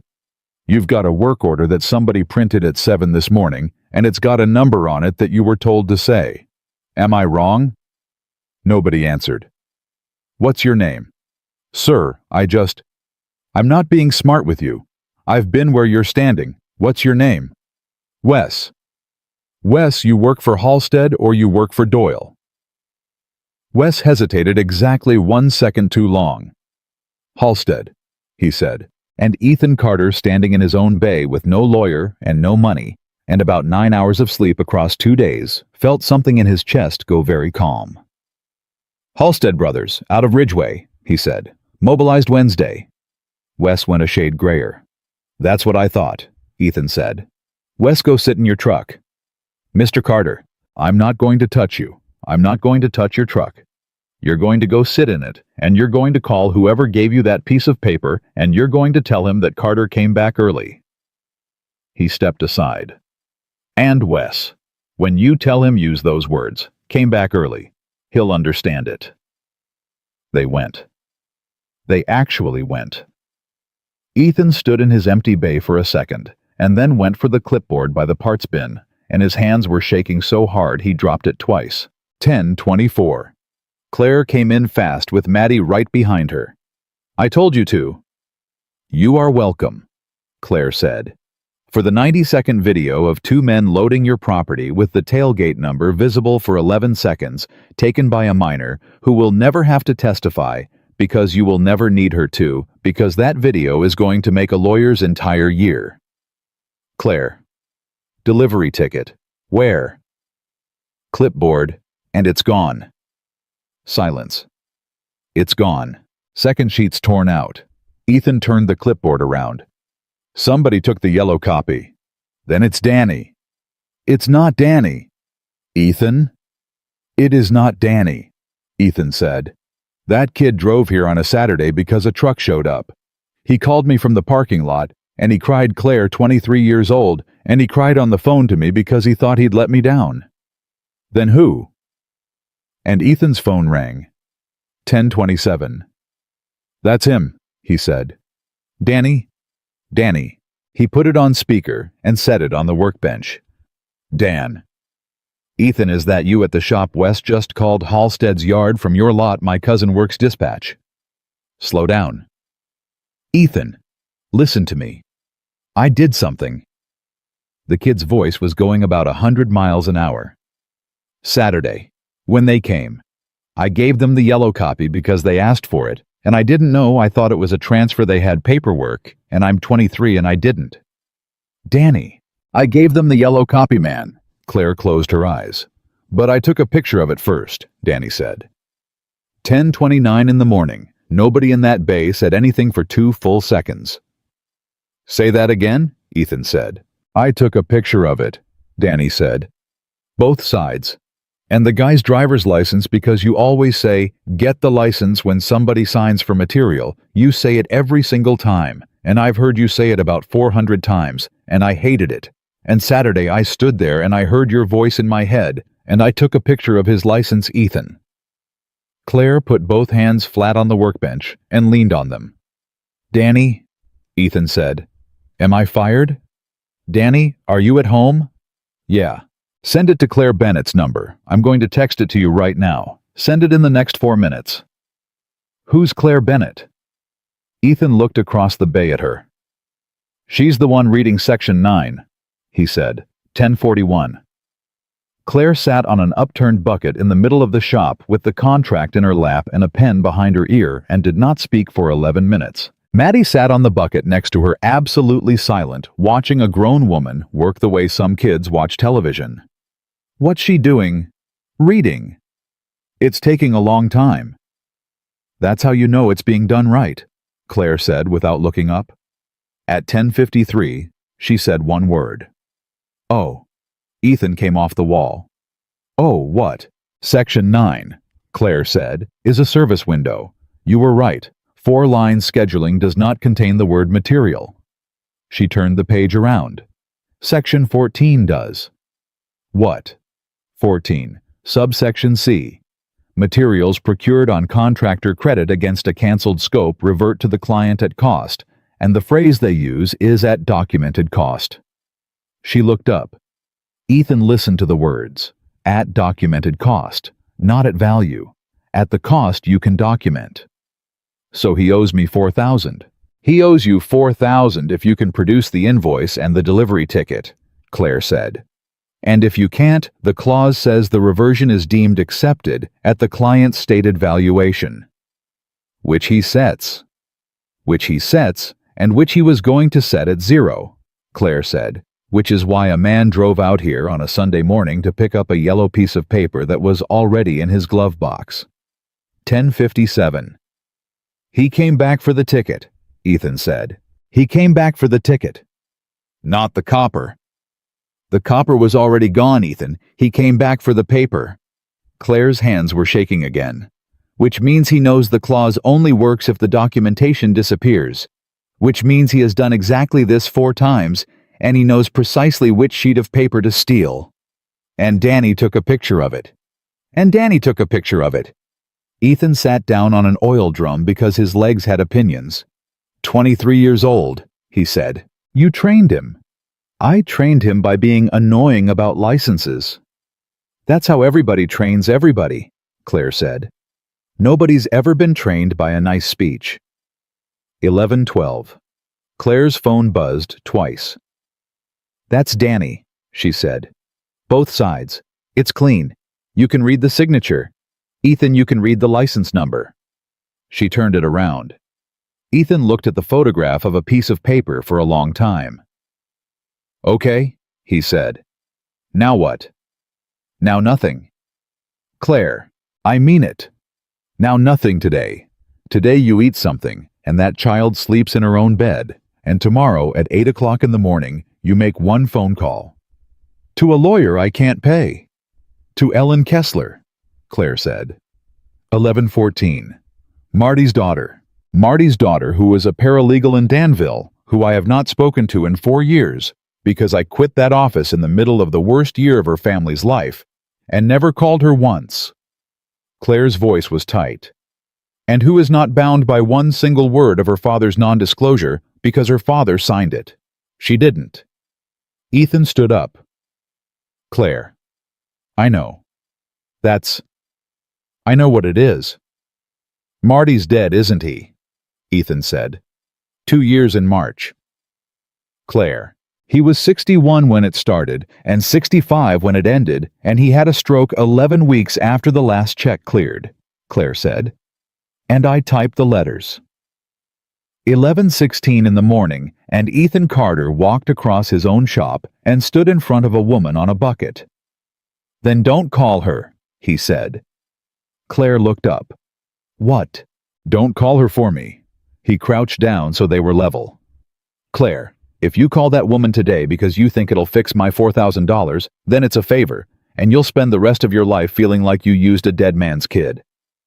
Ethan. But if you call her because you've owed her a phone call for 4 years, he said, then it's not about me at all, and I'll drive you. Claire's face came apart. That's not fair, she said. Probably not. You don't get to be smart at me on day 2. I've had a rough weekend. She laughed, and it came out wet and awful, and she wiped it off her face with the back of her wrist exactly the way his daughter did, and Ethan Carter noticed that and did not say a word about it.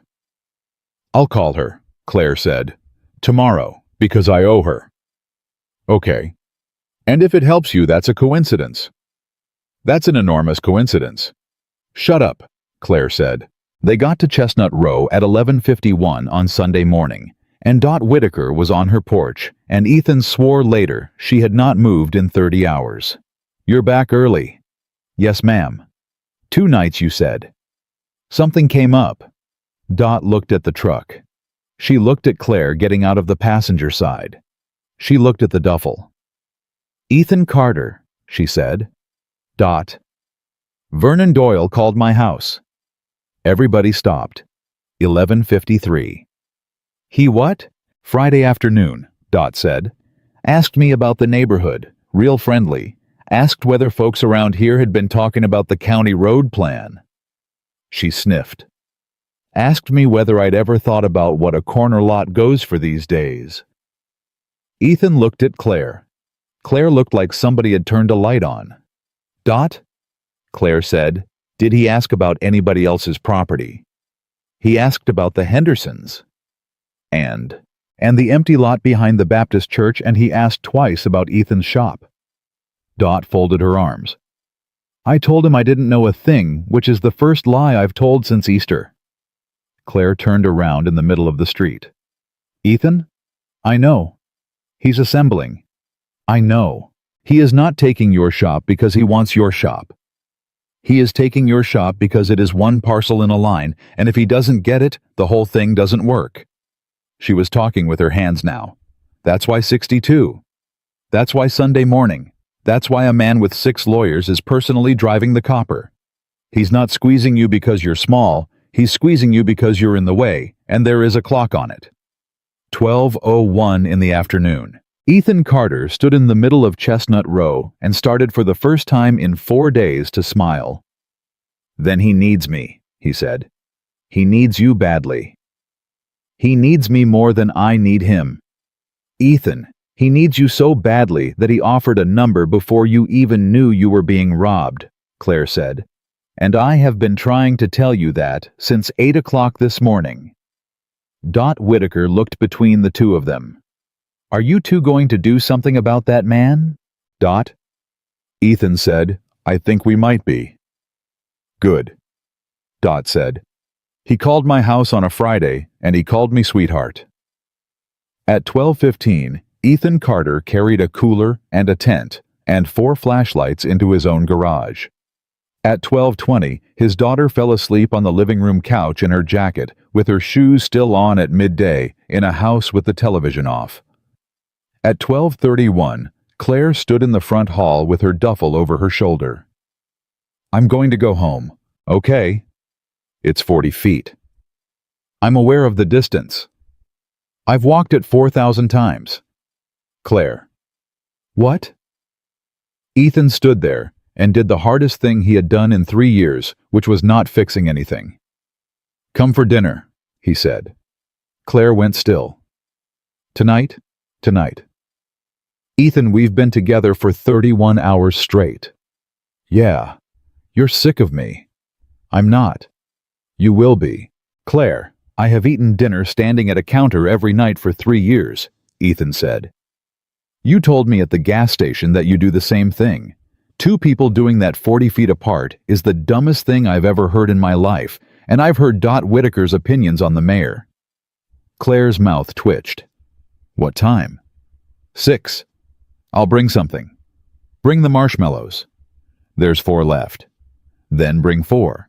12:34, and she crossed the street with her duffel, and Ethan stood in his doorway and watched her go all the way up her own steps. And when she got to the top, she reached over and shut her porch light off. At 6:02, she came back. At 6:11, Maddie set 3 plates on a table that had not had 3 plates on it since March of a year, Ethan didn't say out loud. At 6:40, Claire's phone rang, and she looked at the screen and put it face down. Who is it? Nobody. Claire. It's Ellen Kessler, she said. I texted her at 2. You said tomorrow. I lied about the marshmallows and I lied about tomorrow, Claire said. That's 2. Ethan pushed the phone toward her. Answer it. Ethan, I'm at your table. Answer it at my table. She answered it at his table. She said, Ellen, it's Claire Bennett. And then she did not say anything for a very long time, and her free hand came up over her eyes, and Maddie Carter got up out of her chair without being asked, and went and stood next to a woman she had known for 36 hours, and put a hand flat between her shoulder blades, the exact way somebody had once done it for her. Claire said, I know I didn't. She said, there isn't a good reason. There's only the true one, which is that I couldn't look at you. She said, yes, there's another one. He's sitting across from me. And then she was quiet for 4 minutes, and her face changed about 9 times, and at 7:14 she set the phone down and looked at Ethan Carter with her eyes completely red and said, Ellen's got the file. What file? All of it. Her father's whole file. She's had it in a box in her garage for 2 years because she couldn't throw it out and she couldn't look at it. Claire's voice was shaking so hard she had to stop. Ethan, Marty never signed. Ethan set his fork down. What? He negotiated for 11 weeks and he had the stroke before he signed it, Claire said. There's no non-disclosure. There has never been a non-disclosure. The only man in 6 years who ever got away from Vernon Doyle without a gag on him is the one man everybody assumed was gone. Nobody at that table breathed. And Ellen has the contract, Claire said. Signed in blue. 7:15 on Sunday night, and Ethan Carter said, say it one more time. Marty never signed. Claire. He negotiated for 11 weeks. He had the stroke on a Tuesday. The settlement was sitting on his desk unsigned, and it stayed unsigned. And when he died, it stopped being a settlement and started being a piece of paper in a box, in a garage, in Danville. Maddie still standing with her hand between Claire's shoulder blades. Is that good? Maddie, that's the best thing anybody's said in this house in 3 years? Then why is she crying?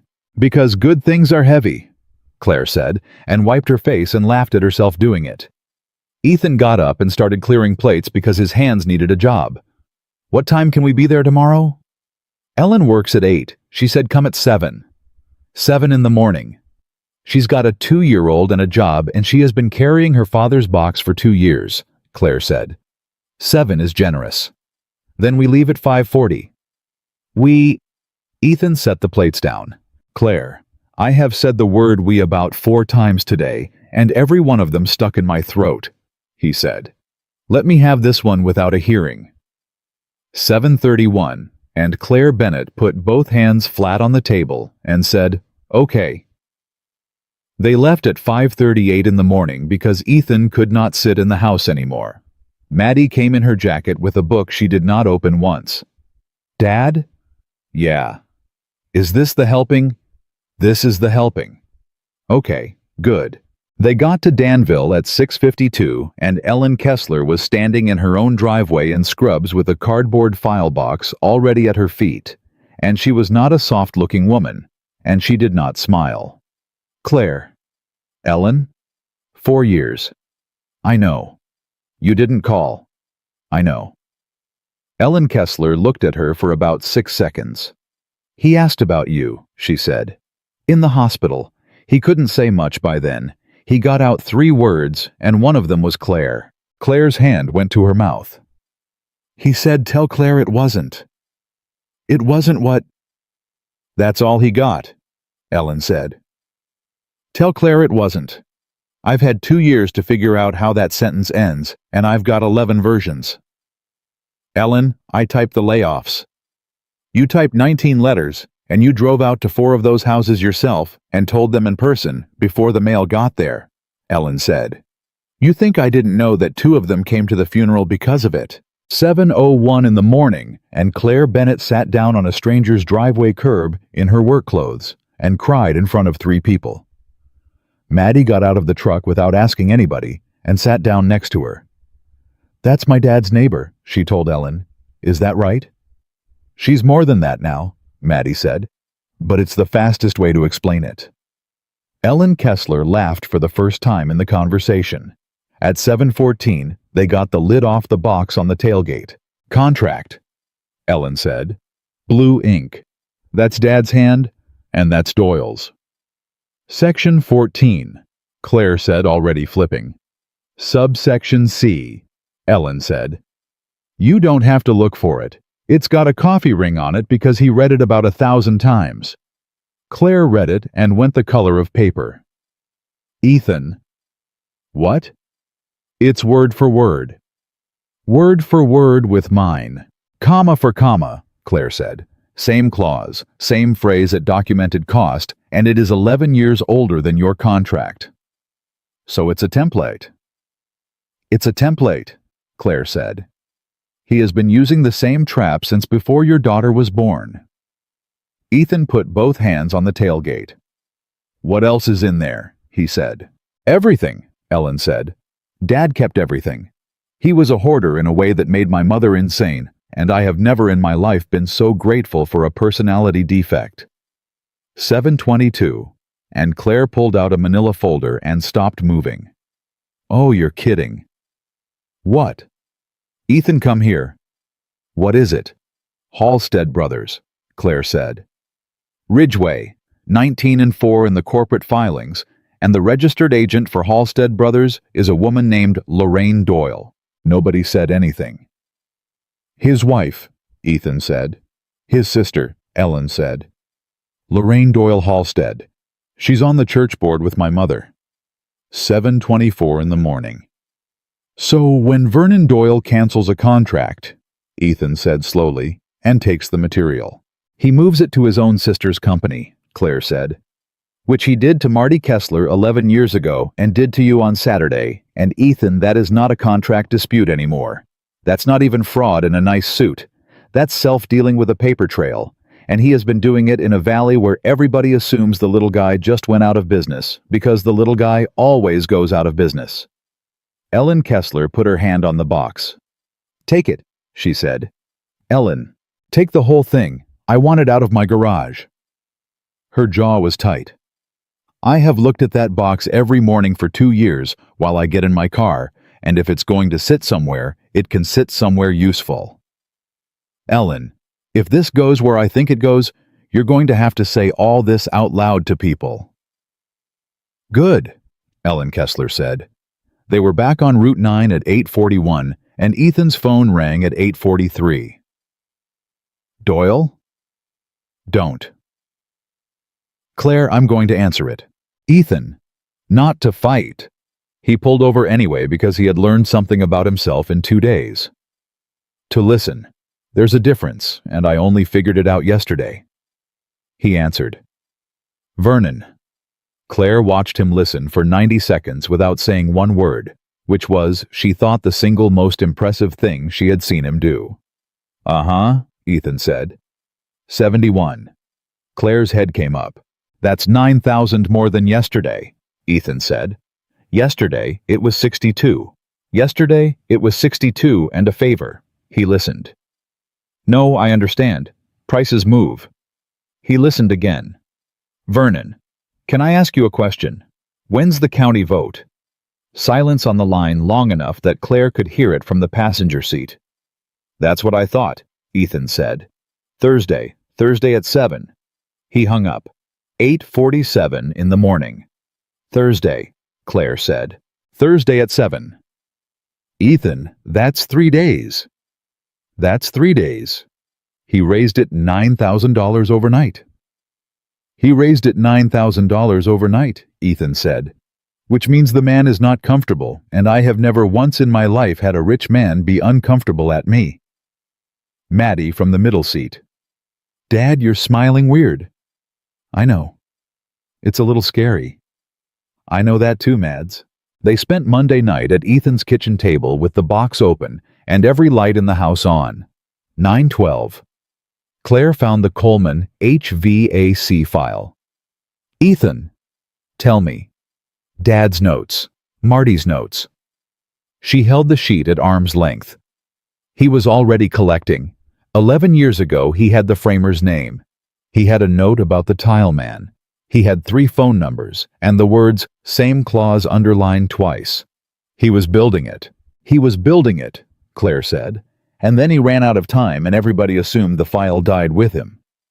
Because everybody assumed he'd signed. Because Doyle told people he'd signed, Ellen said on speaker from a kitchen in Danville. He told my uncle at a funeral that it was all settled amicably. At the funeral, Claire. He came to the funeral. 10:04, and Ethan stood up and walked the length of his own kitchen twice. Okay, he said. Here's what I'm not doing. I'm not suing him. Claire looked up. You have a case. I have a case, and $1,100, Ethan said. A case is a thing you have for 3 years, while he has 6 lawyers and a calendar. If I sue him, he wins by Christmas, and it's not even close. Then what? He needs Thursday, Ethan said. That's the whole thing. He doesn't need my copper. He doesn't need my shop. He needs a clean vote on Thursday night with nobody standing up in that room. Everything he's done since Friday is a man trying to get a parcel closed before a meeting. Claire set down her pen. You want to go to the county meeting? I want to go to the county meeting, Ethan said with a box. 10:09, and Claire Bennett said very carefully, Ethan, that is either the smartest thing I've ever heard or the fastest way to lose everything you have left. Both probably. You could take the 71. Ethan stopped walking. Say that again. I'm serious. I'm going to say it once because if I don't say it, I'm managing you again. Claire folded her hands.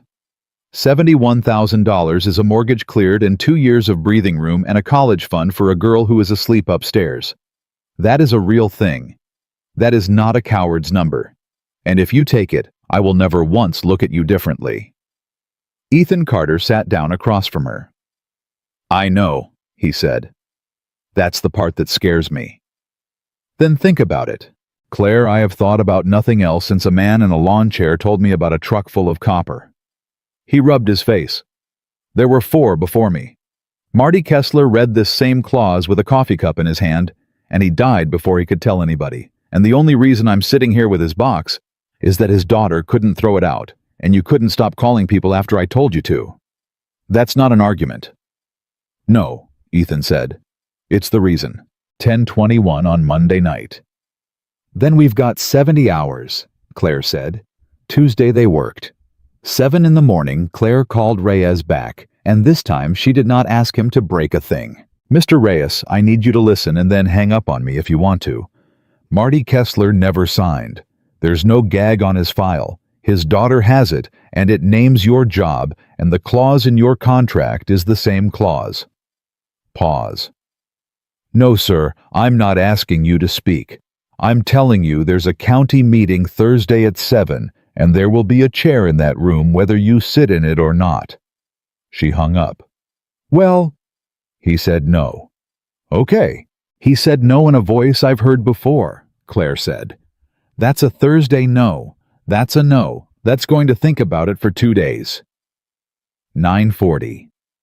Ethan called the Coleman man whose number did not work, and then called the Coleman man's brother whose number did. 11:15. Danny came to the shop on his day off and sat at the desk and printed 40 copies of a photograph of a yellow delivery ticket front and back. Am I still fired? You were never fired. I gave them the ticket, Ethan. Danny, you're the only reason there's anything to argue about. Ethan put his hand on the kid's shoulder and left it there. You took a picture. Nobody told you to. You did that because you decided to be careful when nobody was watching, and that's the entire job, that's the whole trade, that's the thing I couldn't teach you with a speech. Danny looked at the floor for a second. Can I come Thursday? You'd have to say what happened out loud. I know. In a room with him in it. Ethan, he made me feel like I was stupid in my own shop. Danny said. I'd like to sit down in front of him one time when I'm not. 2 o'clock Tuesday. Dot Whitaker knocked on Ethan's door with a casserole she had no reason to bring and a legal pad she had absolutely no business having. Dot. I made calls. You made what? I've lived on this street 41 years, Ethan Carter, and I have every one of these people's numbers in a book. She held up the pad. 9 households. Doyle or somebody from his office contacted 6 of them since March, asked about the road plan, asked about selling. Claire came off the couch. Dot, did any of them sign anything? 2 took money. How much? $500 each for an option, Dot said. The Hendersons and the Pruitts. Little slip of paper. Nobody read it. Ethan, the Pruitt girl, is 26 years old and pregnant, and $500 is $500. Claire sat down on the arm of the couch. Then he's already in, she said. He's already spent money in this neighborhood on options that only pay off if Thursday goes his way. Which means he doesn't have a plan B, Ethan. He's got a Thursday. 2:14. And Ethan Carter looked at a 76-year-old woman with a legal pad and said, Dot, would you come to the meeting? I've been going to those meetings since Reagan, Dot said. Nobody's ever asked me to come to one before. Wednesday at 4 in the afternoon, Vernon Doyle came to the shop in person. Ethan heard the car and did not look up from the bench. Ethan? Vernon. Long drive out here. 22 minutes. Doyle laughed like they were friends. He was 60-something and comfortable in the way that comes from 30 years of people finding reasons not to argue with you. I want to fix this, he said. Fix what? There's been a lot of confusion. Section 9, Ethan said. Now the boys in the office. Section 14, subsection C, Ethan said, and set down the wrench. 4:06 in the afternoon, and Vernon Doyle stopped talking. At documented cost, Ethan said. That's a nice phrase. Somebody worked on that phrase. That's not an accident phrase. Ethan. Wes came out Sunday for the yellow ticket, not the copper. The copper was already gone Saturday. Ethan wiped his hands. You didn't send a man on a Sunday for $4,000 of metal, Vernon. You sent him for 1 sheet of paper. Doyle's face did a thing. 80, he said. What? 80,000. Today. I'll have a check cut before 5. And Ethan Carter, who had $1,100 in a business account and a payroll on the 15th, felt the number go through him like a current and felt his whole body want it and stood absolutely still. Vernon, can I ask you something? Ask. Did you go to Marty Kessler's funeral? 4:11. Vernon Doyle did not answer for a very long time. That's a strange question, he said. I heard you told his uncle it settled amicably. Who have you been talking to? His daughter, Ethan said. The color went out of Vernon Doyle's face in real time, and Ethan Carter watched it happen and understood completely that Claire had been right about everything since the gas station. He signed, Doyle said. No, he didn't. He signed Carter. He had a stroke 11 weeks in, Ethan said. You've been telling that story for 2 years and nobody checked because who checks a dead man's paperwork? He picked the wrench back up. His kid does. Turns out.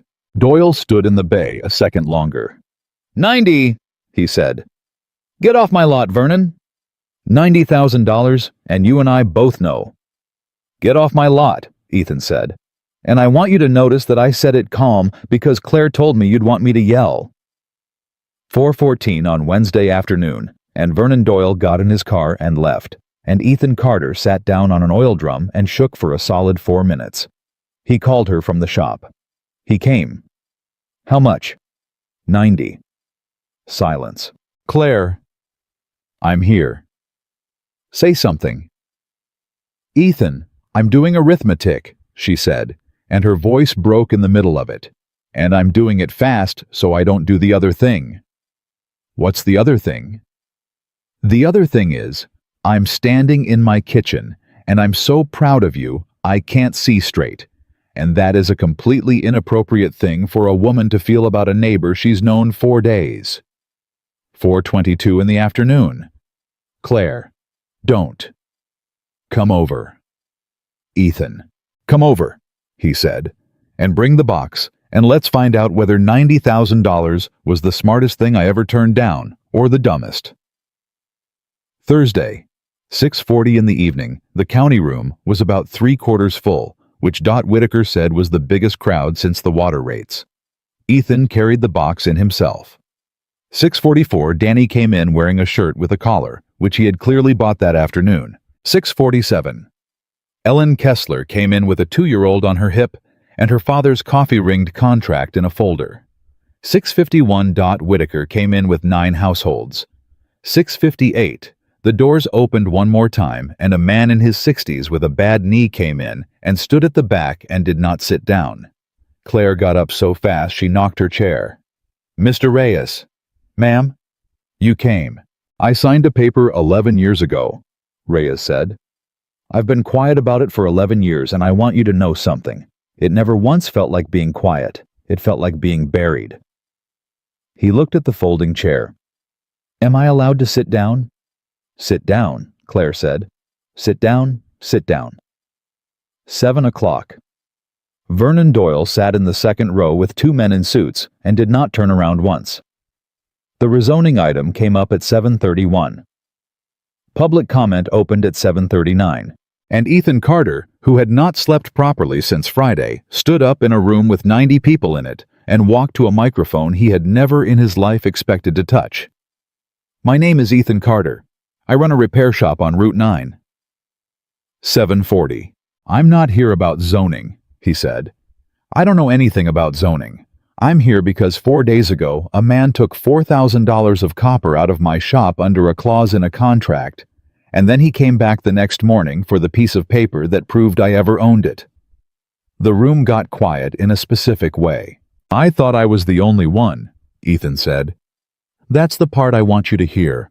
I thought I was the only one, and I was ashamed, and I was going to eat it and close up quiet and tell people the economy did it, because that's what you do. He put his hand on the box. There are 4 of us in here, 11 years, same clause, same phrase, at documented cost. He turned the first page around. This one's from 2015. It belongs to a man named Marty Kessler, who everybody in this county was told settled amicably. He never signed a thing. His daughter's sitting right there. 7:43, and Ellen Kessler raised her hand with a baby on her hip. And the material, Ethan said, in every one of these moves to a company called Halstead Brothers out of Ridgeway. Registered agent Lorraine Doyle Halstead. The sound the room made was not loud. It was worse than loud. I'm not asking this board for money, Ethan said. I'm not asking you to punish anybody. I'm asking you to not vote on this tonight. 2 weeks, that's it. Because 6 of my neighbors got asked about their property since March and 2 of them took $500 for a slip of paper they didn't read, and if this passes tonight, those slips are worth something. And if you wait 2 weeks, somebody's going to have time to read them. He stepped back from the microphone. Then he stepped up to it again. One more thing, he said. 3 years ago, my wife died, and I decided that the way to keep my daughter safe was to never need anybody. And I was very good at it. I was the best in this county at it. His voice went rough. And it took a woman across the street saying okay before I finished a sentence to show me that the only reason a man like this works is that he counts on all of us sitting in our own kitchens by ourselves, being too proud to compare notes. 7:47. He's not strong, Ethan Carter said. He's just been talking to us one at a time. He sat down. Dot Whitaker spoke for 4 minutes. Reyes spoke for 90 seconds and had to stop twice. Danny said 16 words about a photograph and sat down and put his face in his hands. At 8:19, the board tabled the item for 30 days by a vote of 4-1. At 8:22, Vernon Doyle walked out with his 2 lawyers and did not look at anybody. At 8:26 in a parking lot, a woman from the county paper asked Ethan Carter for his name twice because she wanted to spell it right. At 8:41, Claire Bennett stood by the truck with the box on the tailgate and could not get a sentence to work. "Say it," Ethan said. "I can't." Claire. "Ethan, I have been in rooms like that for 22 years, she said. And I have never once seen the small guy win. Not once. Not one time in my whole career. Nobody won anything. It's 30 days. It's 30 days with 4 of you in a room together, Claire said. And he has never had that happen, and he does not know how to make it unhappen. Maddie tugged his sleeve. "Dad?" "Yeah." "That was loud in there." "Was it bad loud?" "No," Maddie said. "It was good loud." What happened after took 11 months, and none of it looked like a movie. The county attorney opened a file in September. The 2 option agreements on Chestnut Row were rescinded in October because a 26-year-old pregnant woman finally read one out loud at a kitchen table with Claire Bennett sitting across from her. Doyle Properties returned $4,000 of copper in November through a lawyer who called it a clerical correction, and Ethan Carter cashed that check and framed the letter. Vernon Doyle did not go to prison. Ethan stopped expecting that by Christmas. What Vernon Doyle got was a county that would not do business with him, a sister who took her name off a filing and a phrase at documented cost that got read out loud at 4 separate contractors' association meetings in the valley, until every small outfit within 60 miles knew exactly what it meant. Reyes got nothing back. He said the room was enough. He said it twice, and the second time Claire believed him. Carter Repair did not fold. It got smaller first. Ethan sold the good welder in January, and that was a bad week. Then in February, the Coleman man's brother sent him a job, and in March 2 more came from the association, and by April, Ethan Carter had more work than he had ever had from Vernon Doyle, from 11 clients instead of 1, and not one of them was 60% of anything. Claire quit the dental group in May. She did not tell him she was going to. She came across the street on a Tuesday night with a folder and put it on his kitchen table. "What's this?" "Your books." Claire. "They're a disaster." "I know they're a disaster." "You're paying a man in Danville $400 a month to keep them badly," Claire said. "I'd keep them well, and I'd want 1/3 of the shop." Ethan sat back. "A third. A third, and it's not a favor, and I don't want your gratitude, and I don't want a discount," Claire said. "I want an ownership stake in a business I intend to make money at, and I want it in writing in blue ink, and I want my name on the sign." Ethan looked at the folder for a long moment. "You've been working on that speech." 6 weeks. "It's a good speech." "It's a great speech." "1/3's too low," Ethan said. Claire opened her mouth and closed it. "What? You're taking a pay cut to come here, and you're the only reason there's a here," he said. 40%. "Ethan, that's—" "Claire, I have gotten very good at asking for help," Ethan Carter said. "I've had a whole year of practice. Don't take it away from me now that I'm decent at it." The sign went up in June. It took him one afternoon, Carter and Bennett. Dot Whitaker stood in the lot with her arms crossed and said it needed to be bigger, and then came back the next week with a plant. The shop changed after that in ways Ethan did not plan. Claire put a bench in the front office because people kept standing around. Then it was a coffee pot. Then it was Saturday mornings, which started because Danny wanted to show his cousin how to change a water pump, and turned into 11 people in a bay learning to fix their own cars for free, mostly older men, mostly widowers, mostly guys who had not had anywhere to be on a Saturday since their wives died. Ethan never once called it a program. Claire put it in the books as outreach, and he told her that was a fancy word for standing around, and she told him to sign here. Maddie turned 9 in August and asked for one thing, which was the mountains. 2 nights, This time, no phone. They went the second week of September. 6:05 on a Friday evening, the tent went up in 9 minutes, which Ethan noticed and did not mention. Claire got the fire going because she had gotten annoyingly good at it. Dad! Yeah, Mads. Say it. Say what? You know what? Ethan Carter laughed. Not tonight. Dad, I'm eating. Claire, make him say it. I've been trying for a year, Claire said. He only says it when he means it, which is the whole problem with him. 7:40 on a Friday night in the mountains, and Ethan looked across a fire at a woman who had said okay before he finished a sentence. You should follow me, he said. Maybe you need an adventure more than I do. Okay, Claire said. Maddie fell over backward, laughing. They came home Sunday, and Ethan pulled the truck into the same driveway where all of it had started and sat in it for a second with the engine off.